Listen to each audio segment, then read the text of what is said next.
Dalam menghadapi perubahan dan tantangan masa depan, Fakultas Ilmu Pendidikan Universitas Negeri Malang selalu berkomitmen membentuk para pendidik yang berkompeten melalui model pembelajaran yang inovatif dan efektif, serta mengintegrasikan teknologi digital dalam pembelajaran.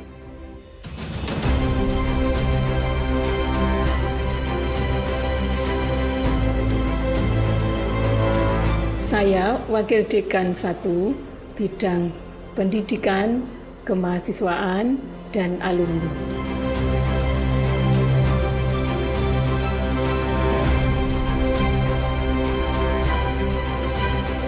Saya Wakil Dekan 2 Fakultas Ilmu Pendidikan, membidangi perencanaan, keuangan, kepegawaian, sarana, dan prasarana.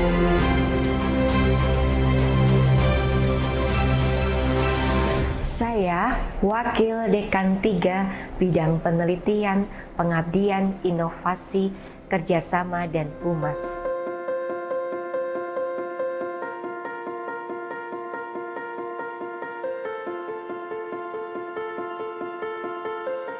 Program studi bimbingan dan konseling mempersiapkan lulusan untuk menjadi konselor profesional yang mampu memberikan layanan bimbingan dan konseling di berbagai jenjang pendidikan.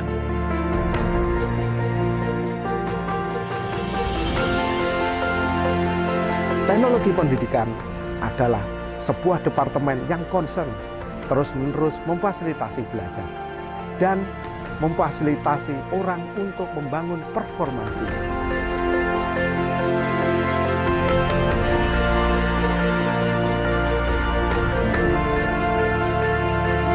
Departemen Administrasi Pendidikan membekali mahasiswa dengan perangkat pengetahuan, keterampilan, dan sikap tata kelola pendidikan sehingga memiliki kompetensi yang baik untuk mengelola lembaga pendidikan. Departemen Administrasi Pendidikan memberikan sumbangsih pada kemajuan sistem manajemen pendidikan di Indonesia.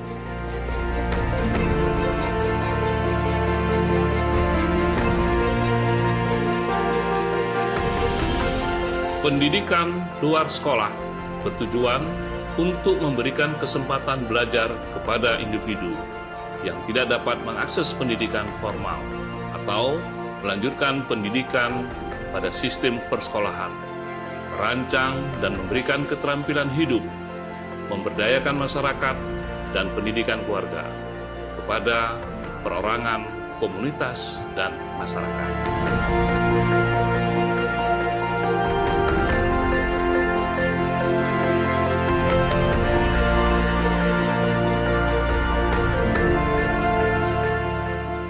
Departemen Kependidikan Sekolah Dasar dan Prasekolah menghasilkan calon guru yang kompeten di bidang akademik dan profesional dalam mengelola kelas, mengajar, membimbing peserta didik di tingkat sekolah dasar.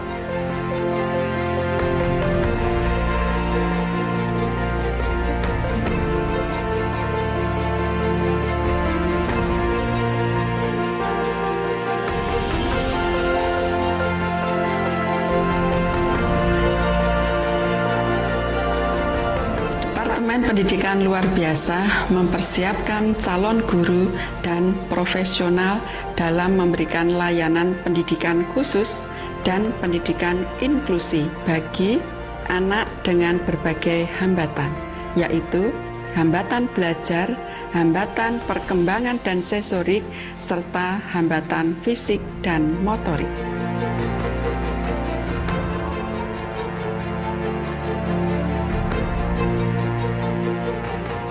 Pendidikan adalah kunci untuk mengubah dunia.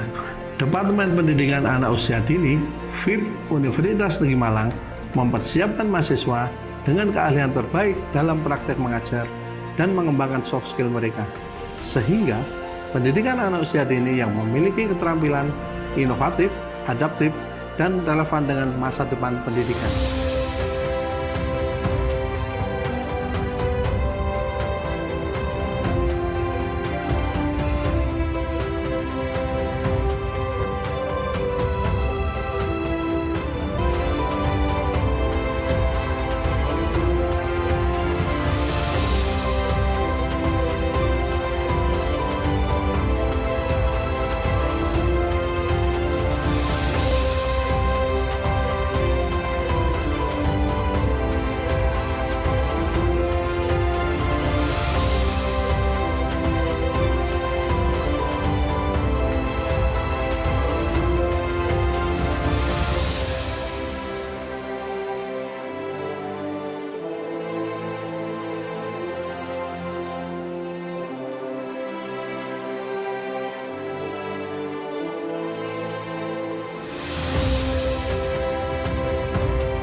National Anthem of Indonesia Raya. Honorable guests, ladies and gentlemen, now we invite you all to rise for Indonesian National Anthem.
Please be seated.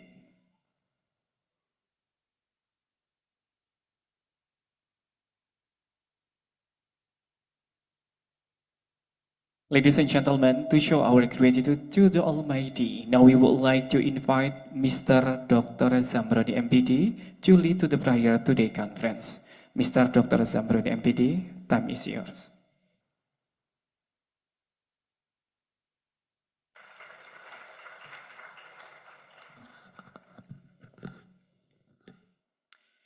Bismillahirrahmanirrahim. Assalamualaikum warahmatullahi wabarakatuh.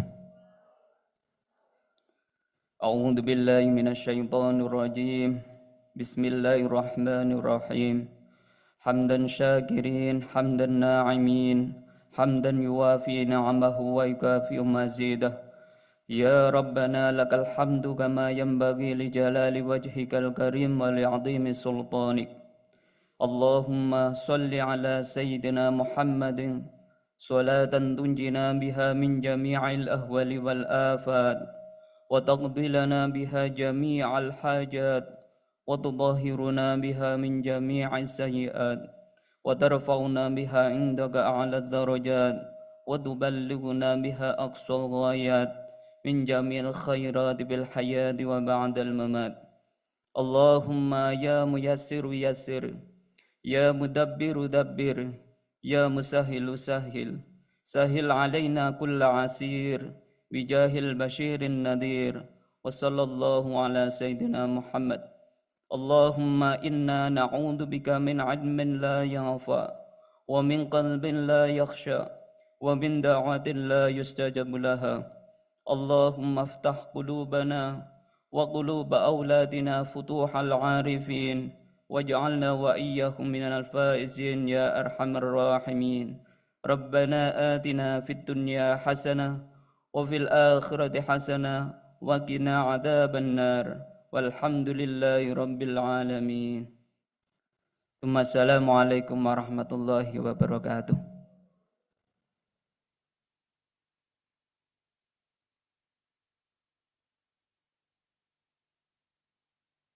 Honorable guests, ladies and gentlemen, the 4th International Conference on Education Management and Technology, Icemt 2025, is going to be officially opened. We invite the Vice Rector, State University of Malang, Professor Arif Nur Afandi, PhD, to come to the stage to deliver the opening speech and to open the conference. Professor Arif Nur Afandi, PhD, time is yours.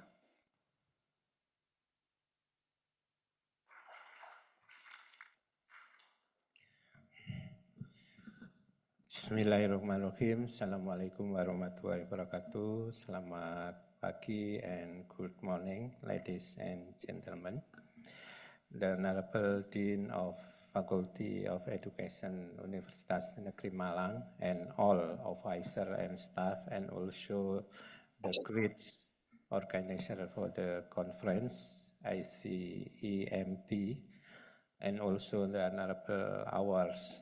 Wonderful keynote speaker for many countries, Prof. Ma from China, and then Prof. Chow from Taiwan, also Prof. Hanafi from Malaysia, and also Prof. Edi from Malang. Thank you for all kind to support this conference, and welcome for your coming to our campus, and also the Honorable all participants and audience during in this room or joining for the online meeting. Thank you very much to all for coming this flagship conference in our university. Ladies and gentlemen, as we know that we have many conferences in this campus, but we also know the conference not only to meet for us, but how we can use and we can continue to our activity. The first point I want to clue that the conference has many purposes, but now I make statement for you that this conference not only to share your knowledge and research for the research, but I would like to promote all of participants and researchers here become one of the most scientific around the world. The second is how we can continue after this meeting, not only stop and stuck at this forum, but how we can continue with our activities to balance not in only scientific only, but other activities to wide and offer our mandates. Because now education is boundaryless not only at the on-site classes. With IT technology now, currently technology become very sophisticated to use as the infrastructure in education, but also as the tools to give some education to many people. So I believe that the current issue for the result in this conference will encourage and foster our ability and education. So the Icemt at the one of the part from the education faculty, so the one flagship this will belong to our development in education structure, methodology, and material for the latter. It means that we have to work together later. I believe this conference will give many advantage, many knowledge, and many advanced knowledge for us, especially in education, but how we can apply in our daily life, not for education-based classes or university, but how we can transfer this knowledge to us and give others. This is very important.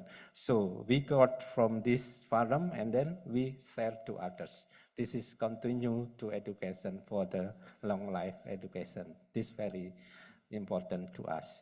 This is the speed for opening our conferences. So please share your current issues and solve our problem based on the education and prepare our generation with wisdom, attitude to face the real AI era for the futures. Thank you very much. Bismillahirrahmanirrahim. International Conference on Educational Management and Technology is formally open. Thank you very much. Wassalamualaikum warahmatullahi wabarakatuh.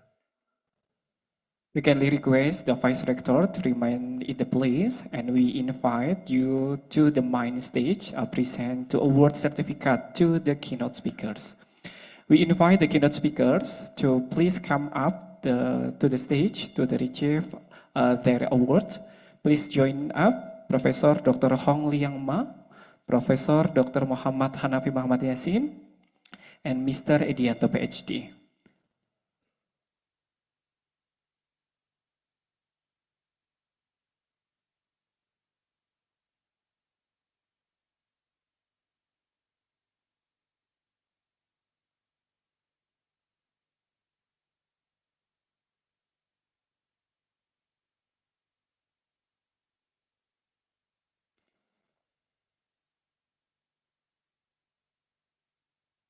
I invite Dean Faculty of Education.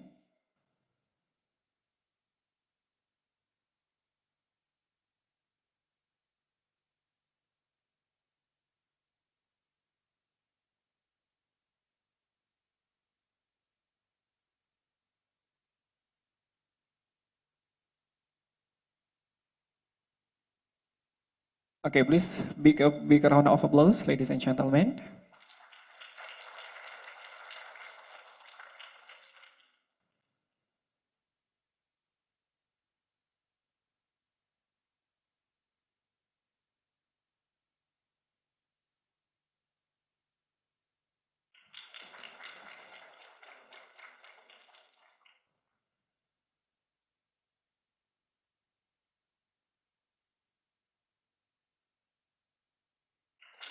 And the keynote speaker we will provide virtual, Professor Dr. Zuan Fu Chao, PhD, virtual.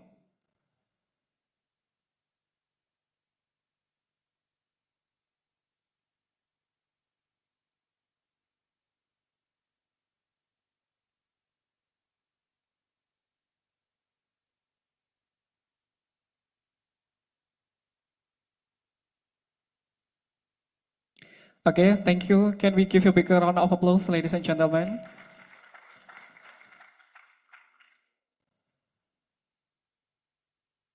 And the keynote speaker are welcome to back.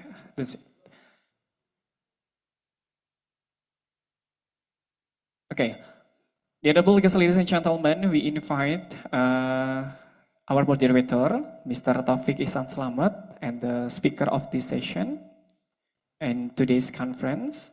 I will introduce Mr. Taufik Ihsan Slamet, SPD MPD PhD, is an assistant professor at the Department of Educational Technology, Faculty of Education, Universitas Negeri Malang. He earned a Doctor of the Philosophy in Instructional System Technology and from Indiana University, Bloomington, with a PhD minor in Media Art and Science. He's a researcher focused on the intersection between instructional design, games, and sustainability. Okay, ladies and gentlemen, please give a big round of applause to our moderator, Mr. Taufik Ihsan Slamet, PhD.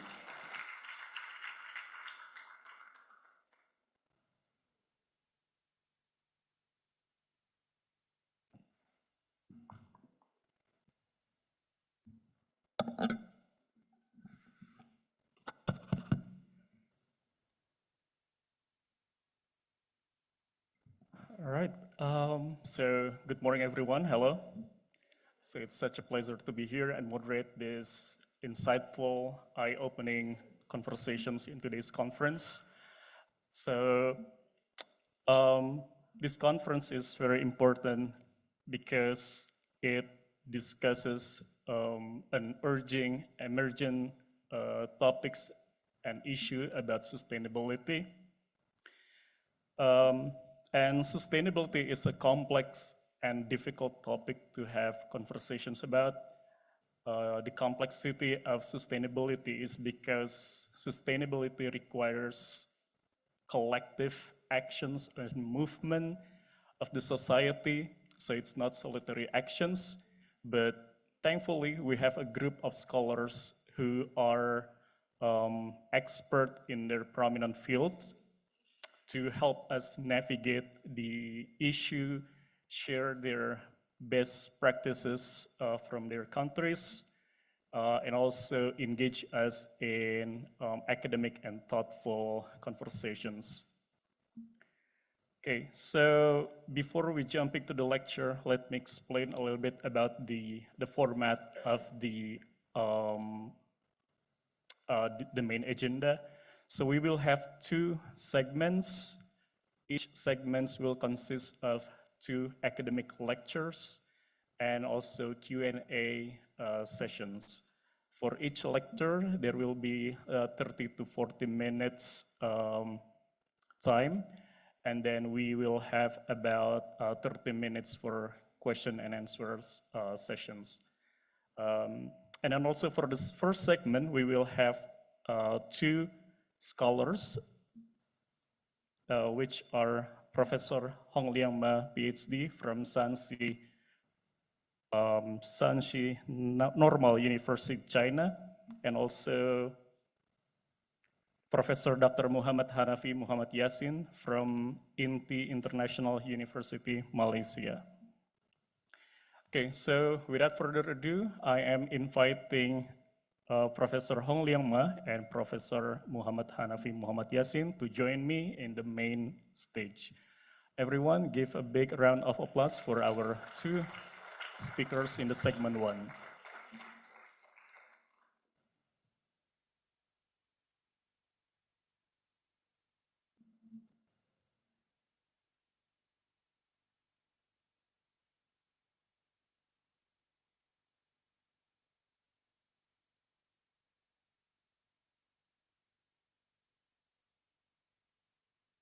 Okay, so I will read briefly about our first speaker in our first segment, which is Professor Hong Liang Ma, PhD.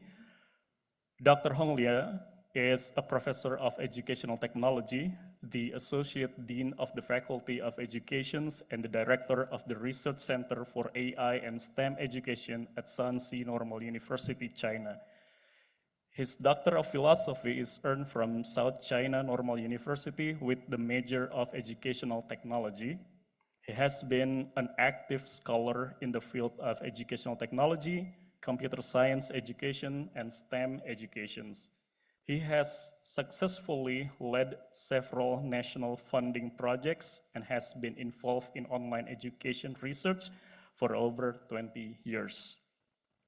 His active contributions to science and educational technology can be seen from his extensive research publications in top-tier scientific journals indexed by SSCI, SCIE, and CSSCI. His current research focuses on computer science and STEM education in K-12 setting.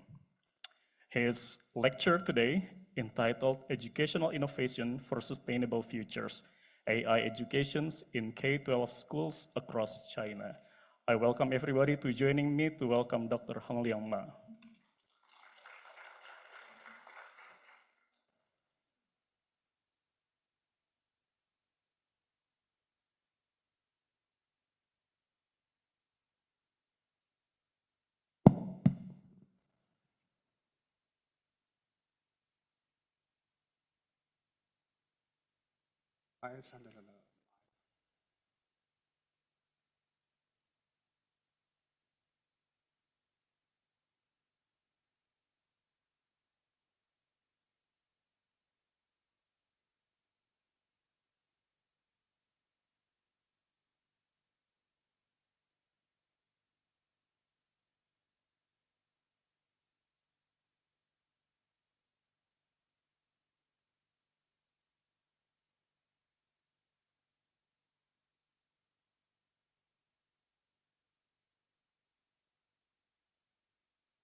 Good morning, everyone. It's very great to be here. Finally, last year I failed to come here, so today I'm very happy and I can give a speech face to face. Yeah, the experience is really great. So today I will share something about educational innovation for sustainable futures in China. It's really a broad topic, educational innovation for sustainable future. But my research field just focus on AI education, especially computer science education in K-12 setting. So today I will share something about AI education in K-12 school across China. And hope we can give some insights from this small focus into the educational innovation for sustainable future, a big, broad perspective in China. So next slide, okay. The first one I would share to the first topic is national initiatives in China, especially in AI education. The second part is resources and tools for AI education in K-12 schools. And the third is teacher development, a teacher training program, a teacher professional programs, and undergraduate students programs for AI education. The last one is some discussion about the educational innovation and for future sustainable development. Now, the first one is our national initiative. Before I give the formal report of the AI education, I give a very brief introduction of AI education. AI education different from AI in education. So there is two different concepts, AI education and AI in education. AI education just a curriculum or just a subject in K-12 school. But AI in education is a very broad concept. For example, a teacher in a primary school or middle school would like integrate AI tools and some softwares into some different various subject. So it's two different subjects. My topic is just AI education. It's a very small topic. So, but from beginning, I would like to introduce a big national plan in China. So this is a plan released by our state council in 2017. So the new generation artificial development plan. It's a very big plan, including industrial development for AI. And you can see there is some strategic positioning in this plan. A national AI development roadmap through 2030. And the core,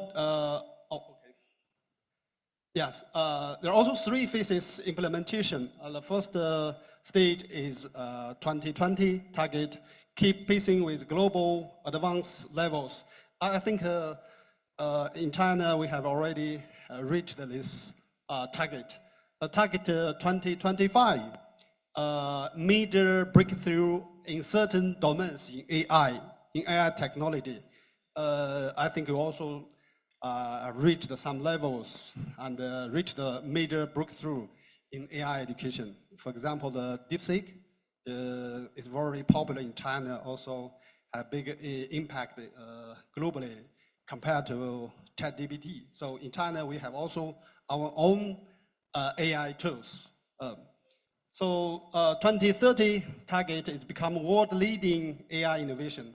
So it's another a big plan in the future. So around China, all disciplines, including the industry education, make a lot of efforts to reach these goals, become world-leading AI innovation. So next slide, yeah. So, but in this big plan, there is something about education, AI education, AI education. So developing artificial intelligence as a discipline, including, for example, improve the discipline layout in the field of artificial intelligence, AI majors. This is a university level. So in this big plan, our government stressed the AI majors, artificial intelligence majors in university level. So last few years, many universities established the AI artificial intelligence majors for undergraduate level and postgraduate level. I think more than 300 universities have already established AI majors. And also promote the AI, development of AI as a first level discipline student of AI colleagues in a pilot university as soon as possible. This goal has already finished. And also increase the environmental quota for doctor and master students in AI discipline. So next slide, yeah. This is the red color is just my focus. My focus field is AI education in K-12 settings. So in this big initiative or big plan, there's some stress on the implementing a national AI literacy program in K-12 in primary school and secondary school. This strategy emphasize that in primary and secondary school and high school, we need AI subject, just the focus on AI subject. A little bit different from computer science subject. You know, in China, primary school or secondary school, we already have a computer science subject, but AI subject is different subject. So in this, our national initiative, we stress on this plan. Okay, next. So the general high school, you can see this is another Ministry of Education in China released 2022. General high school information technology curriculum standards is a national standard. This is a subject, information technology. You know, in USA, there is a subject, similar subject, noted computer science subject, but in China, we call it information technology IT curriculum. It's focused on computer science. So you can see there are a lot of modules. There is compulsory categories and selective compulsory. The module 4 is introduced to AI, just the focus on AI. So AI is a unique and a very important module in the high school. Okay, next. This is also an information technology curriculum standard released by our Ministry of Education 2020. This is just a compulsory education, including primary and secondary school. So grade 7 to 9 artificial intelligence smart education. But you can see in primary school, grade 1 to grade 6, there's no concept, no technology focus on AI. But in grade 7 to 9, there is some concept application of AI intelligence smart society. But this standard is flexible. So actually in China right now, a lot of schools, primary schools in Shanghai and Guangdong, south or east China cities, they have already have a subject for students, AI subject, including primary school. So this is just the standard, but actually it's a little bit advanced. Yeah. Okay, next. Yeah.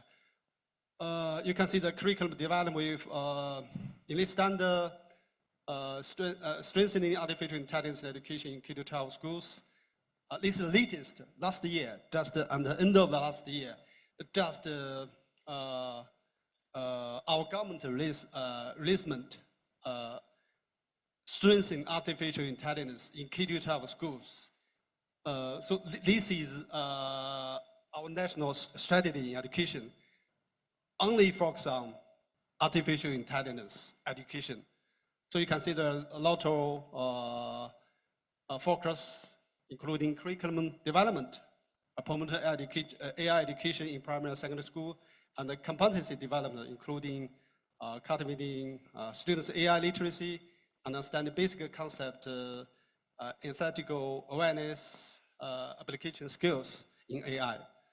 And also that there is a focus on resource development for AI education. You know, if a primary school and the secondary schools teachers to implement AI education, they need some resources and tools, actually. So there are also teacher training program, in-service teacher training program. So I will give a very brief introduction of PD program, teacher training program we implemented several years ago in AI education. So next slide. So you can see in this national strategy released last year, in the lower grades of elementary school, the focus is on perceiving and experience AI technology. But in upper grades of elementary school and in middle school, the focus shifts to the understanding and applying AI technology. In high school, emphasis on product creation and the cutting-edge application of AI. This whole system of AI. So now I would like to introduce some resources and tools in AI education. This is a very the largest open learning resources for our national, this is called National Learning Platform. In this national learning platform, there's many huge number of resources, open resources for everyone, including all kinds of subjects, from primary school to university level, all kinds of, you can find any resources. So I think in our government, they invested a huge number of financial support to this national platform. It's very big influence in China. In this national learning platform, we have a section called artificial intelligence education. Okay, next slide. So in this section of this platform, learning AI, the first section is learning AI, AI education. AI education. Learning AI means learning education. So you can see the lot of videos produced by some famous primary school teachers across China. So it's a collaborative efforts.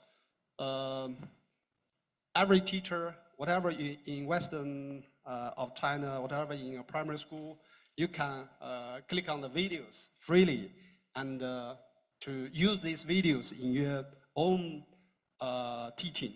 So this is also our focused research. So this is learning AI. Okay, next slide. So you can see this, I just gave a screenshot of this learning platform. This is a high school university teacher from South County. They produce this open course, or open courseware, we can call it open course. There's some videos for the teaching, just a few minutes short. So also there are some learning materials. For example, the teacher lesson plans, teachers' lesson plans, and learning materials for the students. So next. Also, in this platform, AI education, they actually integrate many artificial intelligence in China, including, for example, there is a Xiwo, a blackboard. This very famous, very popular technology, a big screen, and they implemented a lot of screen, a lot of hardware screen across China, especially in primary and middle schools. So also there are some technical, for example, I think the last one is a very famous artificial intelligence company in China. So in this platform, they also integrate AI applications, AI tools in this platform. So the teachers from different places can use this platform freely. So next slide. Just to give a screenshot of the CEO whiteboard using AI is, I think nearly 7% of schools in China use CEO whiteboard. So it's a very big influence in China. So this is a company, just a company. They have their own platform. So our national platform just integrate like commercial company together in our national learning platform and open for everyone, every student, every teacher in China. Okay, this is just in this CEO whiteboard. There are some artificial intelligence tools for teachers, primary school teachers, secondary school teachers, different subject. So this is actually we can call it using AI in education. In education. Okay, next slide. Also, in this national platform, there are some famous school we can call it the Archer School Innovative Studios. So we have this national innovation studios for primary school or secondary school, especially AI education and AI in education. So promoting AI education and AI in education across China. Okay, next slide. The other thing is also my research focus. You know, if you teach us to teach students AI subject, it's not easy actually. So if you introduce some concept of AI education, for example, machine learning, supervised machine learning, and unsupervised machine learning, is very complex. Students, if they don't only learn AI knowledge, it's boring. You need to promote or engage the students, create some subject, create some artifacts. So this is a very fascinating tools. This is our also Chinese brand. Yeah, we call it DF Robot. I think also some professor last year visited our lab, Shanxi University. We introduced this hardware. It's very cheap. It's also open source hardware. There are some AI education tools for teachers. Okay, next slide. Yeah, you can see in the website there's also hardware. So students and whatever primary school students, high school students, they can use these hardware. It's touchable. So they have some real experience in AI education instead of just learn some boring concept of AI. So it's very important. It's very engaging. A lot of cheap open source. So for school teachers, for primary school and secondary school, it's affordable. So next slide, yeah. You can see there's also some software. We call it Mind Plus. It's similar to Scratch. I think some of students from education technology know the block-based programming language. Scratch is very popular. It's created by MIT in USA. So in China, we have our local block-based programming integrate our national, our Chinese artificial intelligence tools. For example, Baidu, artificial face recognition, and Baidu picture recognition, and Baidu voice connection, and other tools. So it's very useful for teachers. Also, they have some package, AI package, including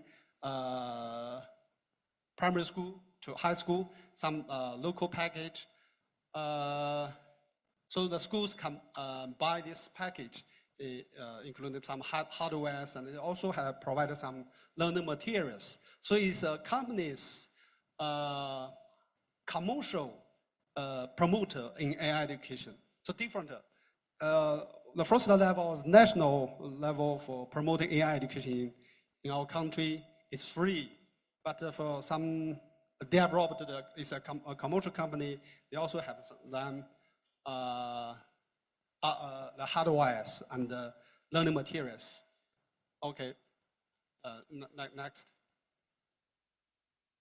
Yeah, lot of it's really technical. You can see it's even for undergraduate students in education technology. We have a department of education technology. We have undergraduate students, so they still need to learn this concept of AI, the machine learning. What is the machine learning? What is the neutral network model?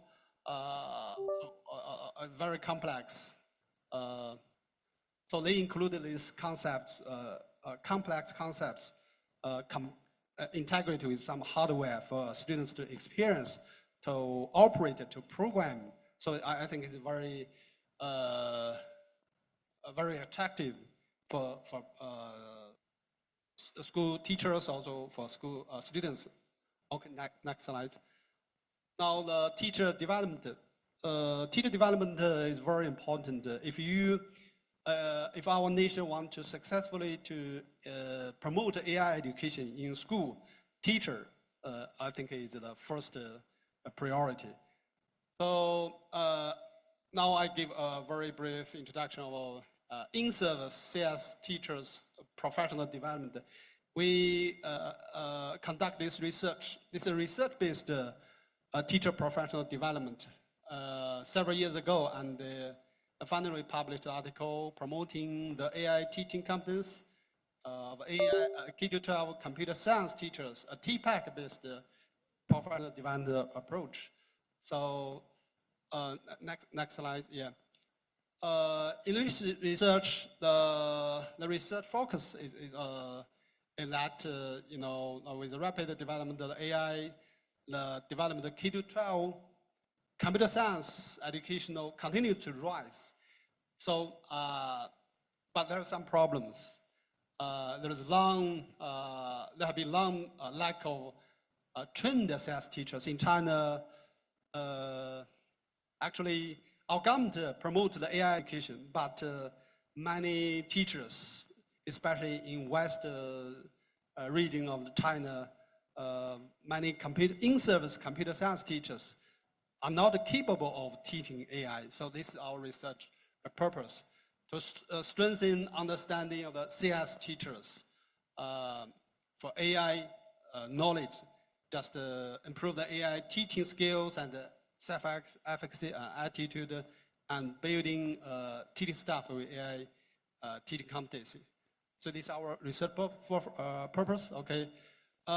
We followed a famous theoretical framework. I think if some students, postgraduate students from education technology, they are familiar with this theoretical framework. This framework proposed in 2006 by a very famous professor in USA.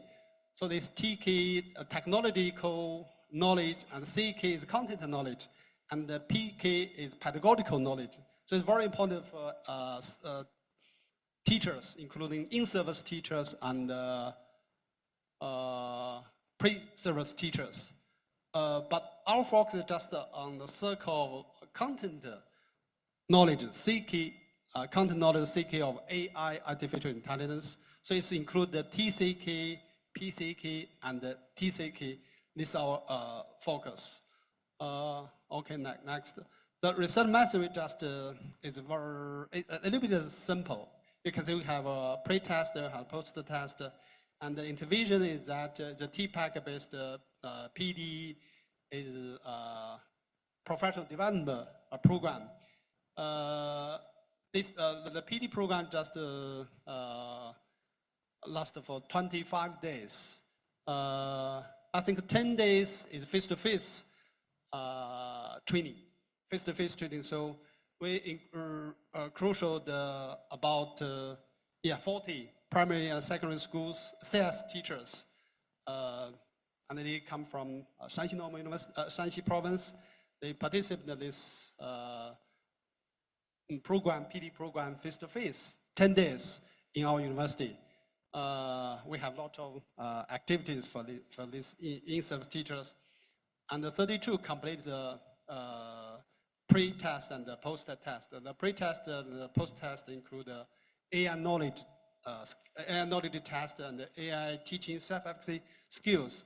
And for the post-test, we we collected some teachers' lesson plan and some programming artificial artifacts, and also conduct some semi-structured interview.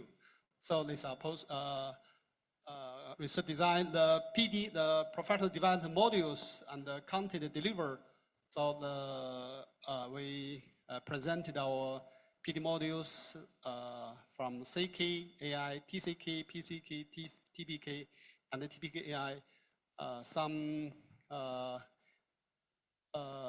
Briefly speaking, it's not just a lecture-based PD program. You know, for teacher education, it's very important for in-service teacher to actively engage in the PD program instead of just sit and listen to this lecture. It's actually that was very passive, not very passive. So active, we in this PD program engage the teachers, in-service teacher, active learning.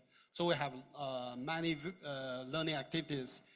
Also the content including introduction of AI, block-based programming, teaching strategy for AI, and the instruction design for AI, and the programming, and integrating programming technologies for AI. Okay, next slide. These are various PD program activities, including teacher form pairs, form a group. They studied together. They have many communications. This is collaborative learning for in-service teachers. They also have a formal group and programming, and also some can program the hardwares provided by some companies. Also in this PD program, we invited some companies, commercial companies, to join us to provide some hardwares freely for the teachers, so the teachers can program the hardwares. So in group, they finally have an AI project or AI artifacts at the end of face-to-face, 10 days face-to-face activities. Also, after the 10 days face-to-face activities, we have an online PD program. Online PD program is focused on AI. So the teacher returned to that school, then learn online modules, especially in AI and the program. So the teachers also communicate with each other in a WeChat group, and they have some discussion together. Also, the teacher finally will give program artifacts focused on AI. Okay, next. So the effects of PD program for research question 1, the impact of the TPAC-based PD program on CS teachers' artificial intelligence knowledge. We conduct a pre-test, the post-test, combined, and you can see from the t-test, it's very simple, statistical, technical. So from the overview, you can see the teacher, CS teachers' AI knowledge improved significantly. Okay, next slide. For research question 2, the CS teachers' AI teaching skills. We define the AI teaching skills in from two approaches. The first one is the AI lesson plan. So we encourage teachers to design a lesson in groups. Design a lesson, AI lessons. This lesson just focus on AI, knowledge and AI technology. So a teacher submitted their lesson plans in groups. So you can see we have a rubric for the AI lesson plan. the two researchers to evaluate the lesson plans collaboratively. We we evaluated the CS teachers' AI lesson plan and give some scores based on these rubrics. So from the result, we can see the teachers' AI lesson plan overall is great. Yeah. Okay, next for the RQ3, the research question 3, the CS teachers' AI teaching self-efficacy. We use the skills of pre-test and post-test. You can see the overall skill, the teachers' AI teaching after self-efficacy improved significantly. Okay. So for the conclusion and impact implication of this research, I think we can see that this research constructed and implemented TPAC-based program significantly improved the CS teachers' knowledge, AI knowledge, the AI teaching skills and AI teaching self-efficacy. But still, this program has some limitations. You know, because this TPAC-based PD program in this study did not focus on improving teaching practice. For in-service teachers, for teacher education, it's very important for in-service and pre-service teachers to improve their teaching practice instead of just the knowledge and skills. So their teaching practice in real classroom need to be improved. But our research, previous research, did not focus on these teaching practices. Teachers, in-service teachers, just learn some knowledge, technical technologies. We did not combine the teaching practice in this program. So right now we have another research project focused on the teaching practices, focused on AI. So we still have some online PD programs, and we will try to embed the teaching practice, provide them AI technology and tools, and improve their teaching practice. This is our research project. Next, okay. Next slides.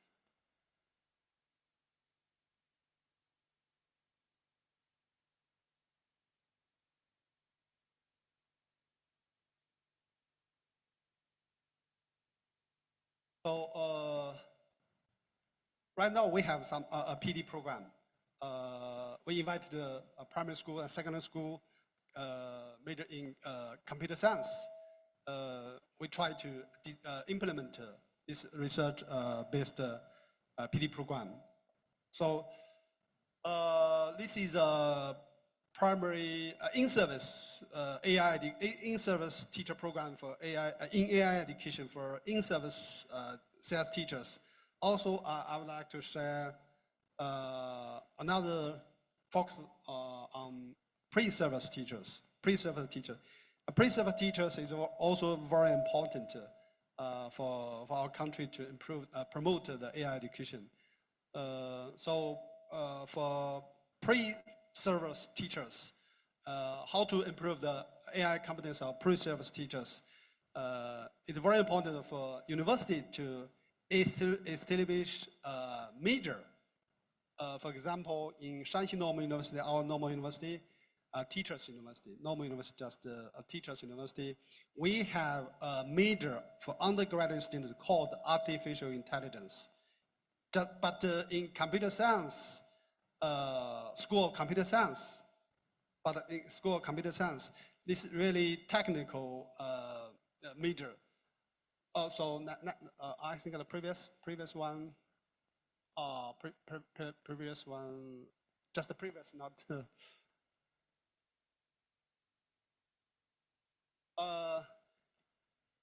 Right now, we for faculty education, there is a Department of Education Technology. We have undergraduate students program called Educational Technology.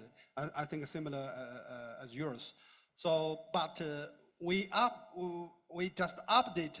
We're trying to update our undergraduate program in education technology into artificial intelligence. So just as,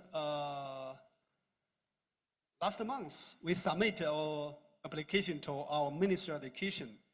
We set up a new major for undergraduate students called Artificial Intelligence Artificial Intelligence Education, AI education, just the undergraduate program.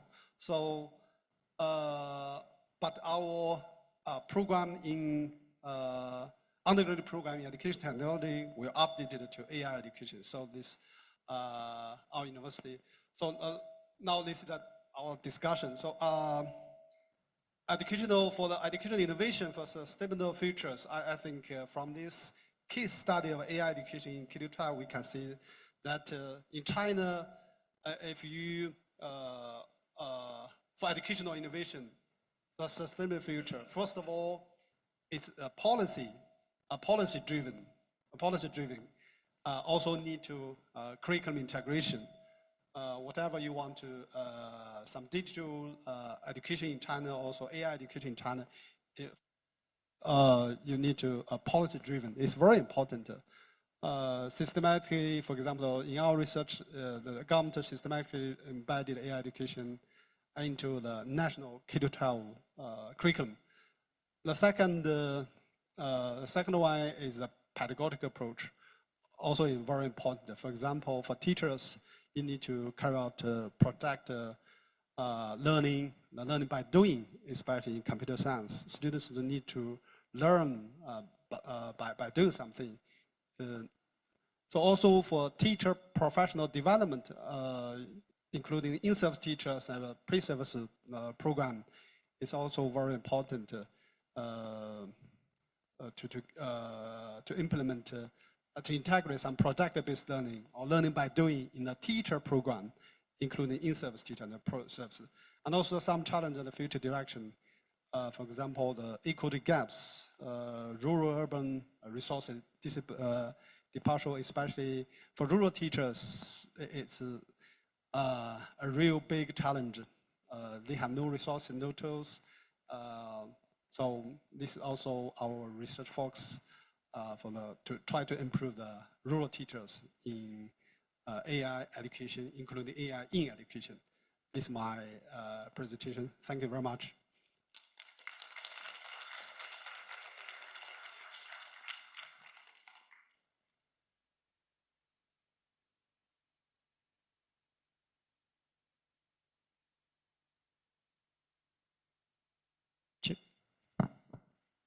All right, thank you so much for Professor Ma for such an insightful and informative speech. So this is obviously a heavy and complex discussion, so I'm obviously gonna need your help, all the help I can get from this room.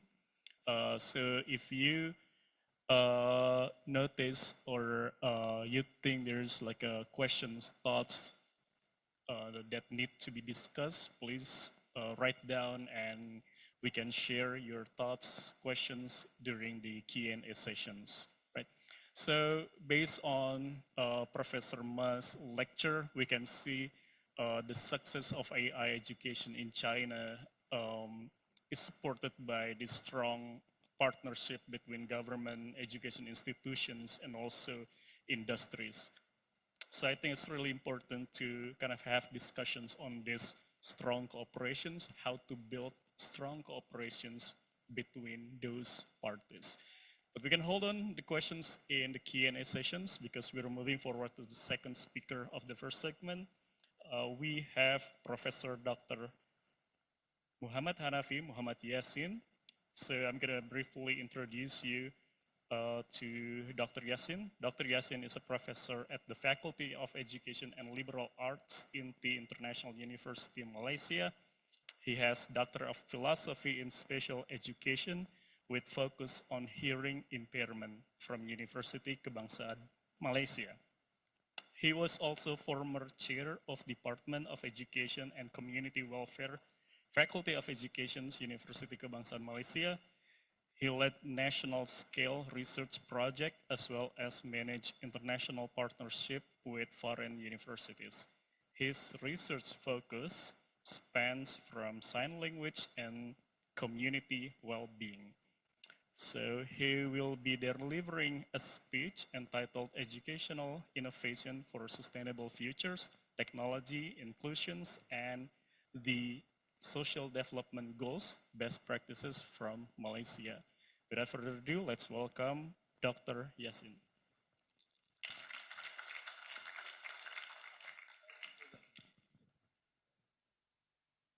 Okay. Bismillahirrahmanirrahim. Assalamualaikum warahmatullahi wabarakatuh. Dan salam sejahtera. Thank you, Mr. Moderator. So, very good morning to you all.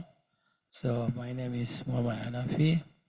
So, sangat bersyukur dan mengucapkan ribuan terima kasih kerana telah diundang untuk conference kali ini. Dan juga salam, selawat dan salam untuk junjungan besar kita Nabi Muhammad sallallahu alaihi wasallam. Allahumma shalli ala Muhammad wa ala ali Muhammad. Baik. So where is my slide? Okay.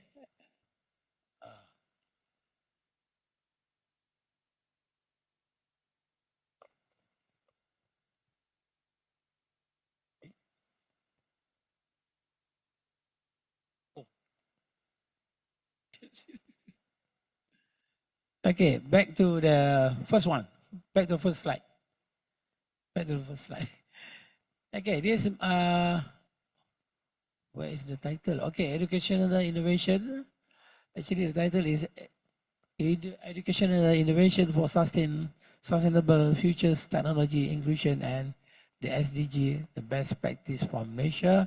So I'm Muhammad Hanafi from INTI International University, Nilai, Malaysia.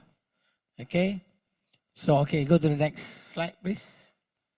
Thank you. So, this is the introduction of the intersection of technology, inclusion, and sustainability. Okay, the Sustainable Development Goals, SDGs, adopted by the United Nations in 2015 as provide as a universal framework for addressing global challenges, including poverty, inequality, climate change, and education technology, and also inclusion are not just enabler, they are essential catalysts for achieving this goal.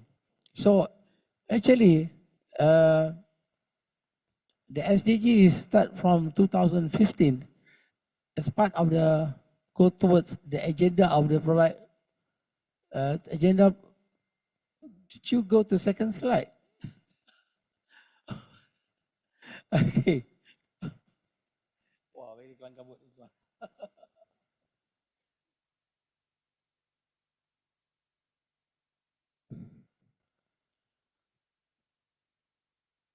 So fast. You are going so fast. My idea also has to come so fast. Okay. So,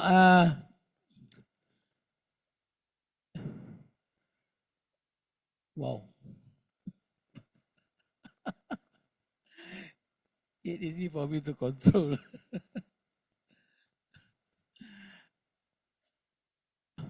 Okay, is this the second one? Okay. So the Sustainable Development Goal, it start from 2015. So now in Malaysia also we are, I think all over the world, now pursue their education system to the SDG, Sustainable Development Goal. Okay? And then go to the next, to the second, to the third one, second, next. In the Malaysia context, sustainable development is pursued not only through policy, but also innovation, public-private collaboration, and also community engagement. Malaysia effort reflect a strong alignment with the three sustainability pillars. They have three pillars that in Malaysia we are focused in. Okay, there is economic growth. low. Alon. Okay, economic growth, okay, social inclusion, environmental protection. So economic growth is mean that we are lots of we to reduce the poverty of the population of Malaysia. The population of Malaysia, so we reduce the poverty, and also social inclusion. We have a social inclusion in my part in special education. We encourage more inclusion in the school and also in social. Okay, lots in the workplace, everywhere. So we aim to make more inclusion for the children with special needs and also people with special needs.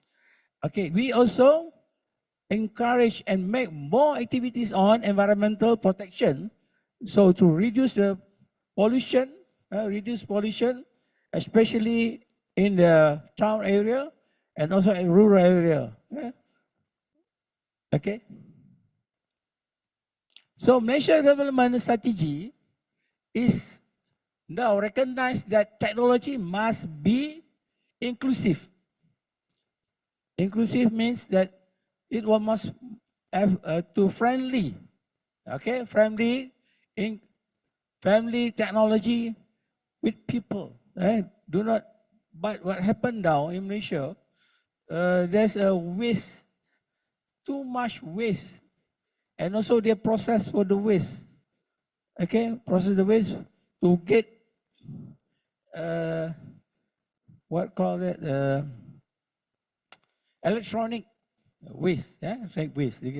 So now our government take action on it. So many the entrepreneur on this business have been caught. Okay, and then they have to pay for it. Okay, accessible and contextually relevant, especially in bridging the urban-rural divide and ensuring no one is left behind. So all the people, all the people in Malaysia must go together, and inclusive, must all include in all the activities in the nation, especially in the education. And also they will also get the economic growth in Malaysia. Okay. So no one is left behind. Okay.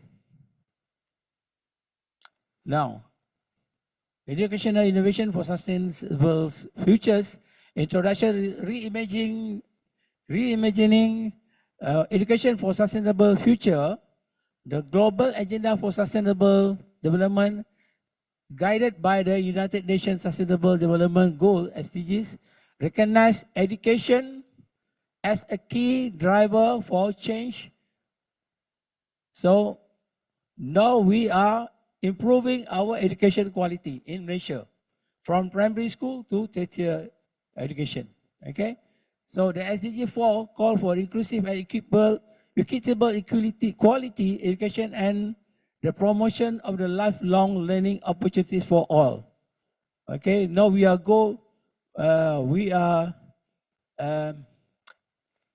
all the children in Malaysia, they must go to school, start from the next, our next planning, nation planning for 30th nation planning, all the children in Malaysia, they must start study from age of 5.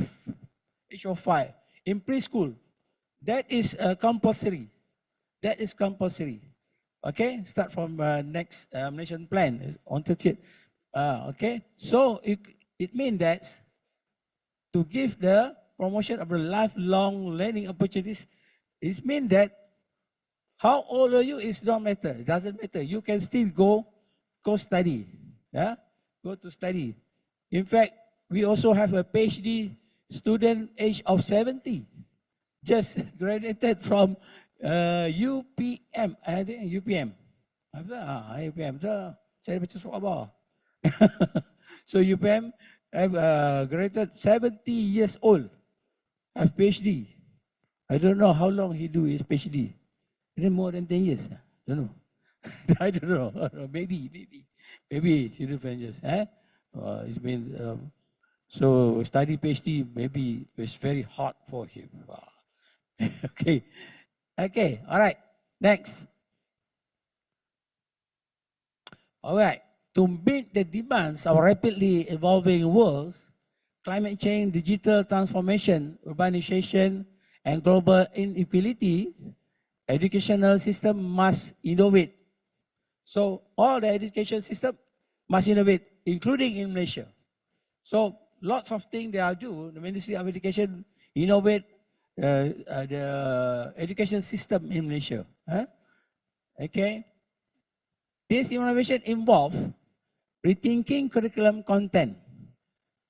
Rethinking the curriculum content is to meet, for example, from the vocational school, we also have a community college.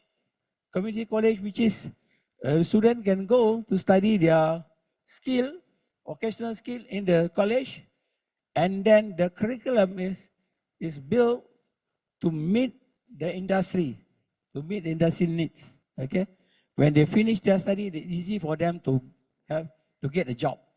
Okay. All right. The second one is embracing digital technologies. Now we are in era of digital technologies all over the world. Fostering critical thinking. Okay. We encourage students to be more critical in school. In fact, in primary school, they are learning how to think critically, with the high order thinking, high order thinking skill. Okay, and also fostering creativity and global citizenship. Global citizenship, now we can go all over the world in internet. Using internet, we can all go all over the world. For example, like this, in Malang, I'm in Malaysia. I can go to Malang University, Malang State University, by clicking just one click only, then I can go to Malang University, and I know what happened in University of Malang, how many students they have. Actually, Malang University have so many students. I think about 40,000 Malang students. Oh, so many. Okay. In my university right now, in INTI, we only have a 10,000 only. 10,000 university. 10,000 students. Okay. And also, we must promoting equity and accessibility. Equity means everybody have a same opportunity. Same opportunity to go to anywhere, equal. The opportunity is equal. For example, like you want to go do study in Malaysia right now, you also can go study. If you want to do degree with Apple system. The Apple system means with your experience, you can go to university without your qualification or academic qualification. You also can join, do your degree, also your master. With Apple, your experience in the industry will counted as your to enroll in the university study. Okay, and then also the accessibility. Everybody can access whatever they want. Okay, next. Okay, educational innovation for sustainable futures mean aligning education system with ecological, social, and economic challenges while equipping learners with the skill to co-create a better world. So better world now in this time, the student will learn more better, more different curriculum compared to like myself. And myself, you are now learning to future. Now, everything is AI. Everything is digital. Now very advanced. Okay. Some of the students can do a research by just clicking the ChatGPT. But it's not allowed. Not allowed. Don't do it 100% ChatGPT. You can use the ChatGPT as your guidance only to guide you to write a thesis, for example, to know to get some info or knowledge, but you cannot trust 100% to the GPT. Okay, even when you click the GPT, maybe they will give you references, but you must remember that not all the references are true. You must check. If your supervisor check it, if it's wrong, especially during you want to go to Viva, that's a big problem for you. So you better be careful. All right? Okay. Okay, now what are the pillars? Pillars and practices of educational innovation. Not everybody must know how to innovation. We have a lot of conference, a lot of seminars about innovation. Everything must innovate. Okay, whatever your learning places, books, how you teach, you also must have innovation. You have to innovation. There's must be a more creative way how to study. For example, like myself, I'm from special education. Special education, we have blind people, deaf people, ADHD, autistic children. So we must be a more creative and innovation how to teach them, because they are potential. They have potential to learn. But how we want to use the technology to make them learn more easy. Okay? Okay, so now we have do a curriculum transformation. What do you think about the curriculum? For example, this from UPM student. From what course you are from? Human Resources Development. How do you find your study right now? Is it easy? Interesting? Yeah. What yeah? What you mean by yeah? Interesting. Why you say it's interesting? Because of what?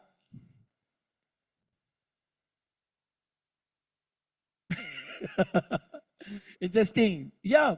No different, because at your time before this, your friend or your senior before this, they didn't come to Malang. Now you come to Malang. This is one of the creative things to learn. You come here and learn something in Malang University. They also will go to your place in UPM. Okay, we're changing the mobility. It's also from the SDG. Okay, the inclusive, the quality of education. So it will make changing. It change your mindset. Okay, so curriculum must be transformed. We not use the 1950 curriculum to teach this in this time. We will change. Why we change the curriculum? What do you think? Why we change the curriculum? Because who know? Dah macam mengajar dah pula ni. Why we must change the curriculum? Because to keep that up that time, also to meet the development of that time. Okay, maybe the curriculum in the past curriculum is not suitable for this time. Maybe, for example, like the industry. So you have to learn the many things, new things to meet the job market. So you have to transform the curriculum. Okay. Some of the curriculum also we have to wipe out. Okay. We cannot use it anymore. Okay. Number 2, embedding sustainability concept across discipline. For example, like climate actions, and also in science, ethics, in business. These are some example. Okay. So emphasizing system, thinking, interdiscipline, Learning and real world problem solving. Real world problem solving, not assumption. You must come a real thing. You must learn the real curriculum to attend the real problem in the fields. Okay? When you go to work, then you will see the real thing. Then you also have to attend the problem. It's not you learn differently and then go to the industry. It will be very different. And then the boss of the company, they will think, oh, you have to go to take more courses on it. It means I will have to spend money to send you to do a courses. Okay? The boss won't do that. They want profit. Okay? They want to have money as fast as possible from you. Okay. Now, number 4, encouraging project-based and service learning to develop civic responsibilities and environmental awareness. Okay, these are the things that we have to, the 4 pillars of the educational innovation. All right. So pedagogical innovation. What is the pedagogical innovation? What is pedagogy? Pedagogy is the method how we teach. Okay, how we teach. So the way how we teach must be advanced, must be upgrading, from time to time.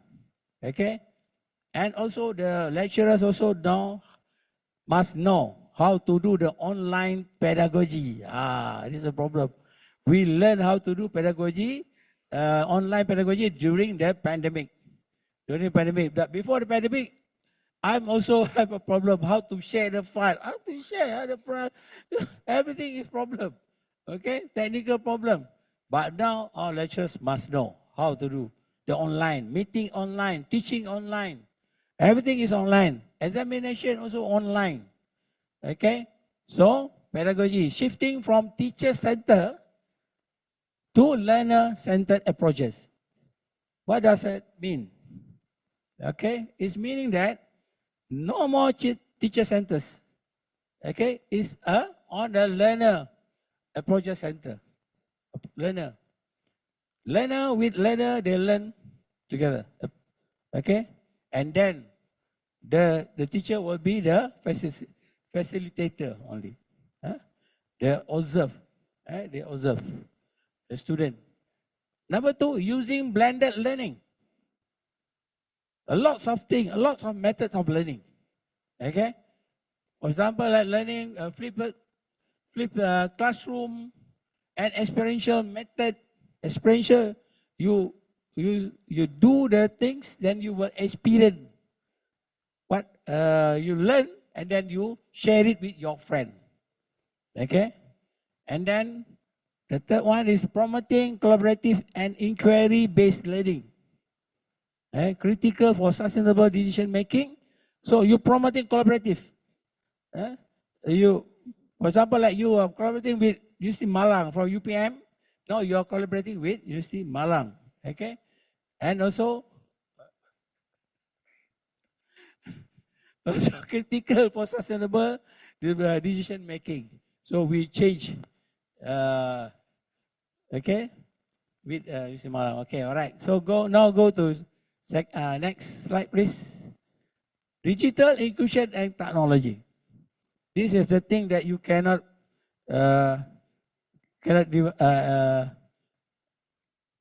you must have this. Okay, digital inclusion and technology. Leveraging. So you're leveraging e-text platform, AI, and virtual lab to expand access. You can access everywhere. Okay, and the second one, ensuring digital equity, especially in underserved region. For example, in Malaysia, where is underserved region? In Malaysia. Sama, betul ke? Macam betul. Teka-teka je. Siapa cakap? From where? For who? Who report? From whose report? For whose research? Okay, maybe some remote, yeah, far away. So the learning process can be do the learning process by online learning. If they have technology, Wi-Fi, internet, everything, they still can learn. Okay, but this thing is happened long ago in Australia. In Australia, they have a remote place, so the children learn by using radio on that time. And radio cannot see face, just hear the voice only from the teacher. Okay, utilizing open educational resources, OERS and MOOCs for scalable knowledge delivery. Okay, so utilizing whatever you have in that time to share it with others. Okay. Now the smart education, SDG 4, the quality of education. So introduction of smart classroom. Do you know what a smart classroom is? Smart classroom the classroom is smart, but do you know how about the student? The student smart or not? That classroom is smart, but how about the student? Okay, maybe the student also smart. That's why they are in the smart classroom. Everything is there. Smart television, smart board, smart pen, digital pen, whatever. All are smart. But we also must have a smart teacher to teach, to use that facilities. If the teacher don't smart, and the classroom not a smart classroom anymore, and also the student must be smart too, to learn. Okay, so in the smart e-learning platform and blended learning models in primary and tertiary education. Now we practice it everywhere. Okay, and also second one, higher education institution promote digital literacy and 21st century skill development through MOOCs, virtual lab, and EdTech innovation. So, digital literacy and skill development. So now, student from, for example, like UC Malang, can take paper from Malaysia University. They can learn, they can enroll. Okay, for example, my student, most of my student is from China. The PhD student by research they are doing. Right now, I have 24 PhD students. I supervise 24 students, and some of them in China. So I supervise them sometimes online. We have my teams, whatever lah. We can discuss. I supervise them. Okay. Okay. Next. Institutional and community engagement. Educational institution as a living lab for sustainability. So education institution as a living lab. Keep on do upgrading. Okay, and then the school and universities engaging with local communities, NGOs, and industry in co-creating solution. So, can do a research to the communities and also in the industries to help the industry and share the knowledge with the industries. From the university, we share the knowledge, and do experiment with them. Okay, so do experiment with the industries to solve some problems, any problems. Okay, and then promoting whole institution projects integrating campus operation, governance, and culture. All right. Okay, disability inclusion. This is the SDG 10. This is very important because in our place we have a special needs people. We also have special need children. They have a potential to learn. Okay, they have potential as long as we give them chances to learn. What we want to give them? We want to make accommodation. To make accommodation how to teach them. If we teach them like we teach a normal student, it will be hard for them to learn. So we have to do accommodation. We will have changing. We must have creativity how to change the curriculum, the way how to study, to assess them.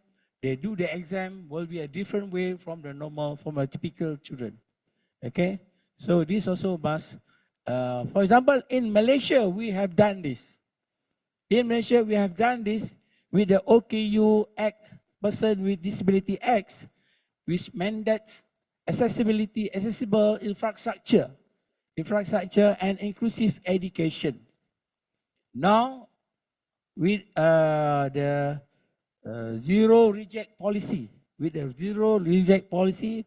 which has been implemented in 2022, okay? 2022, we have implemented, the government has implemented the zero reject policy. Now all the special needs children can go to school. And it's a responsibility for the school to prepare them in the school and must have a teacher, a good teacher to teach them. Okay?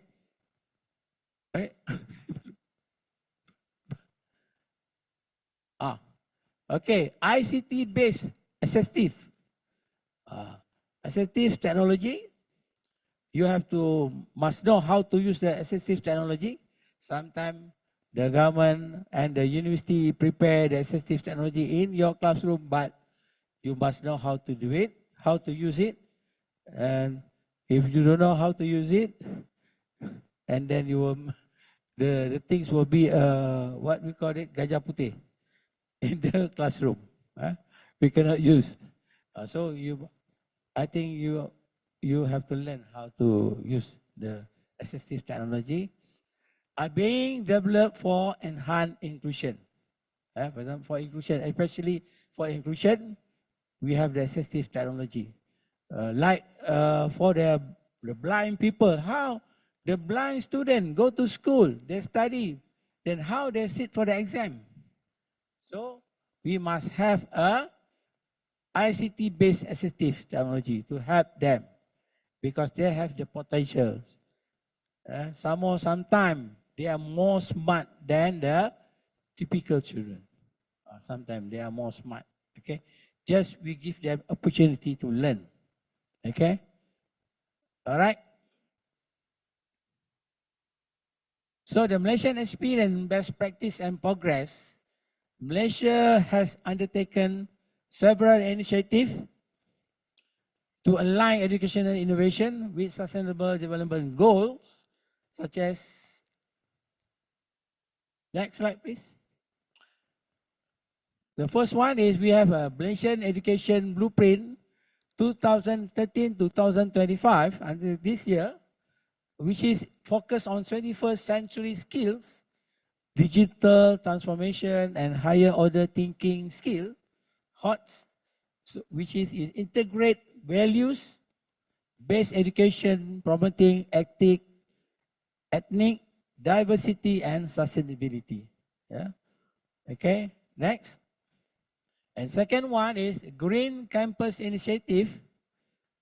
I think in Indonesia also they have Green Campus, but in Malaysia we have universities like University Malaya. I think you all know University Malaya, number one university in Malaysia, and then University Kebangsaan Malaysia. I think now second or third. In Malaysia are leaders in green infrastructure and sustainability curricula.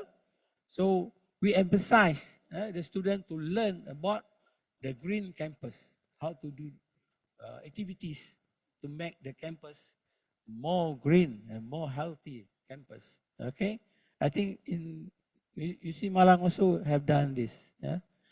Okay, establishment of sustainability office and student lead eco innovation project, which is we include student to involve in the innovation project in the university. Okay. So number 3, digital learning expansion, roll out of Delima. This is one of the system they do it at school right now. Delima, a digital educational learning initiatives Malaysia platform for students and for teachers. Okay. Right now, when the teachers record the achievement of the students, the parent will know same time. At the same time, the parent will know how the children perform. The children perform good or bad at school. Okay, and the other one is attendance to the school, and also the parent will know either their children go to the school or not on that day. Absent. Ataupun dia ponting ke sekolah. Just go to school. Go to school or not, or go to something, someone somewhere else. Go dating, go dating. Kan. Okay. So adoption of hybrid learning models accelerated by COVID-19 pandemic. During the pandemic, we do this. Adoption of hybrid learning models. We do online learning. Same, I think everywhere we do the same thing. Okay, during the COVID pandemic. Number 4, vocational and lifelong learning. Like I've told you before this, the lifelong learning. Even you are 70 years old, you also can still study. Like me, I'm old, but I'm studying. Okay, so you too. Okay. Okay. So the program focus on TVET. TVET now is very popular in Malaysia right now. So our government encouraging students to learn TVET because we have high demands for TVET students to go to industry to work. When they finish their study, then they are easily be accepted by the industry to work. Okay. So program focus on TVET, technical and vocational education and training for green jobs and sustainable industry skill. Okay. And the second one, community college and training centers provide reskill. Okay, they have the skill, but now maybe the industry need a different skill, though, so they learn reskill. Okay, reskill to make them more demand to the industry. Okay, pathway in renewable energy, agroecology, and smart manufacturing. Okay, the last one is Malaysian commitment reflect a shift toward a more resilient, inclusive, and future-ready education ecosystem. Okay. Okay, challenges. This is everywhere we will face this problem. Challenges. We can talk about the industry, the reskill, the sustainability, blah blah blah blah. But there's still challenges. But we must creative how to face these challenges. Okay. Like the first one, digital divide, skill limit access in rural and marginalized communities. We have yes. In fact, in Malaysia, I think 80%, 70 to 80% is accessible by the digital accessible, but there's still 20 to 25% still cannot be accessed, especially in rural, far away.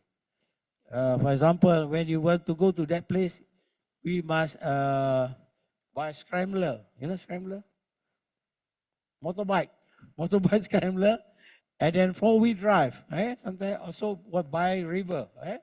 Okay, that one is very remote, but we have still there's people, they also want to learn, so we will try to use technology to access, to give them to access to the education. And also marginalized communities. For example, in Malaysia we have orang asli, where they are, maybe they stay in the jungle. Very hard to them take them out to learn. They like to learn in the jungle.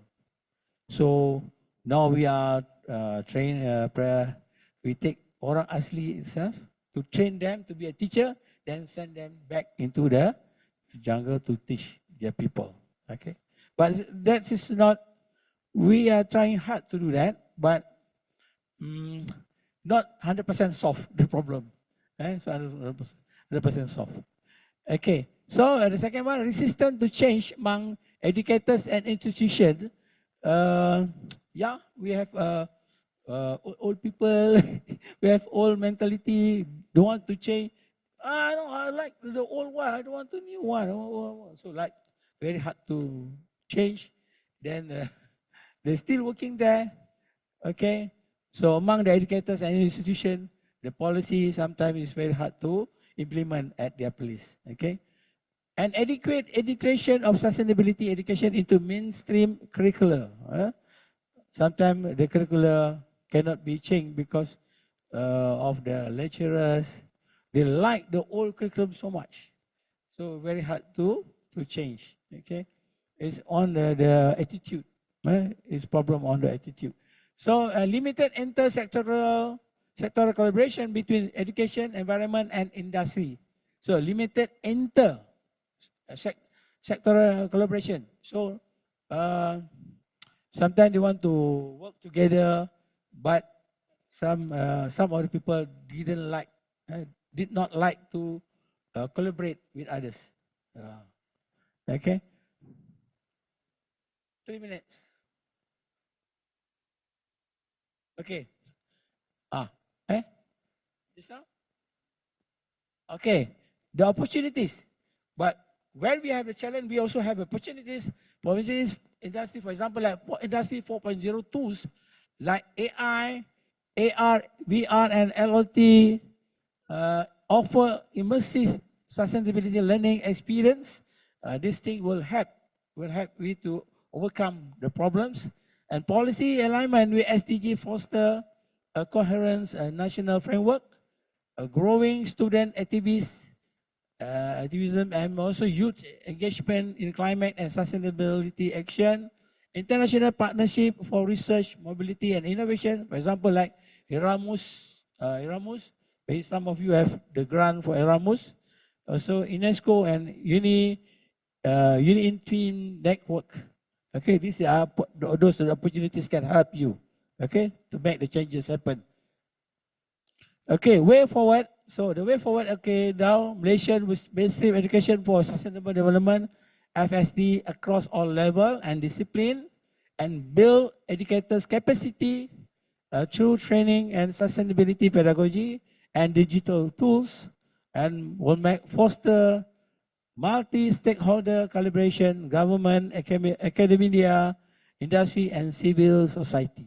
So we must involve all the communities to join to make them happen. So establish sustainability metric for evaluating educational institutions, contribute to SDG, encourage policy innovation that incentive inclusive and sustainability focused practice.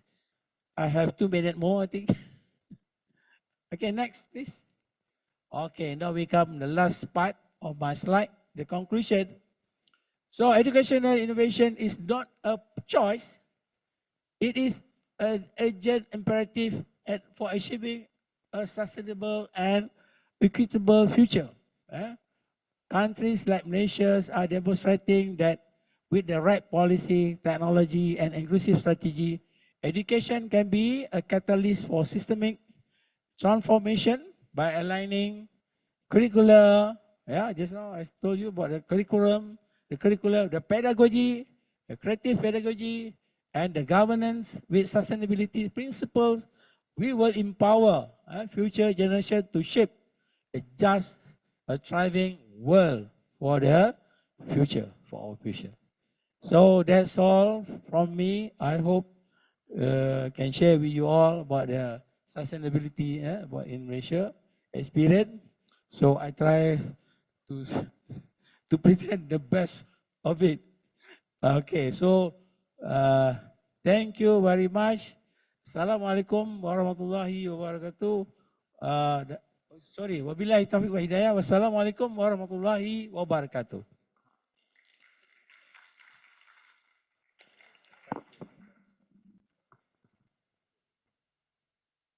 So thank you, Professor Hanafi. We are approaching to the Q&A session 1, so I'd like to invite Professor Ma to join us. Sorry. So yeah, that's two interesting topics of conversations. Professor Ma was discussing about the AI curriculum development in China and how do government, industry, and education institution work together to advance AI educations both in major cities or even in rural areas. And Professor Hanafi was exploring about Malaysia's best practices about creating more inclusive education's environment in Malaysia. So we will open Q&A sessions. I'm sure there are plenty of thoughts, questions among the audience. So please raise your hand and share your thoughts and questions. Good. We have 1, 2, 3, 4, 5, 6, 7, 100. Okay, let's start with the first one. We move forward to you, and then we'll move to the center. Any microphone? Ada mikrofon?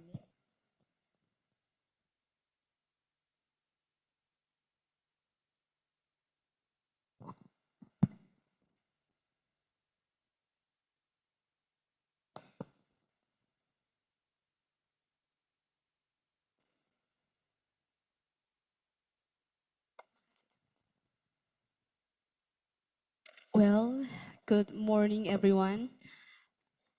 Okay, let me introduce myself first. I am Arum Limat Pangesti from Malang University, exactly from Campus 3, third campus university in Blitar.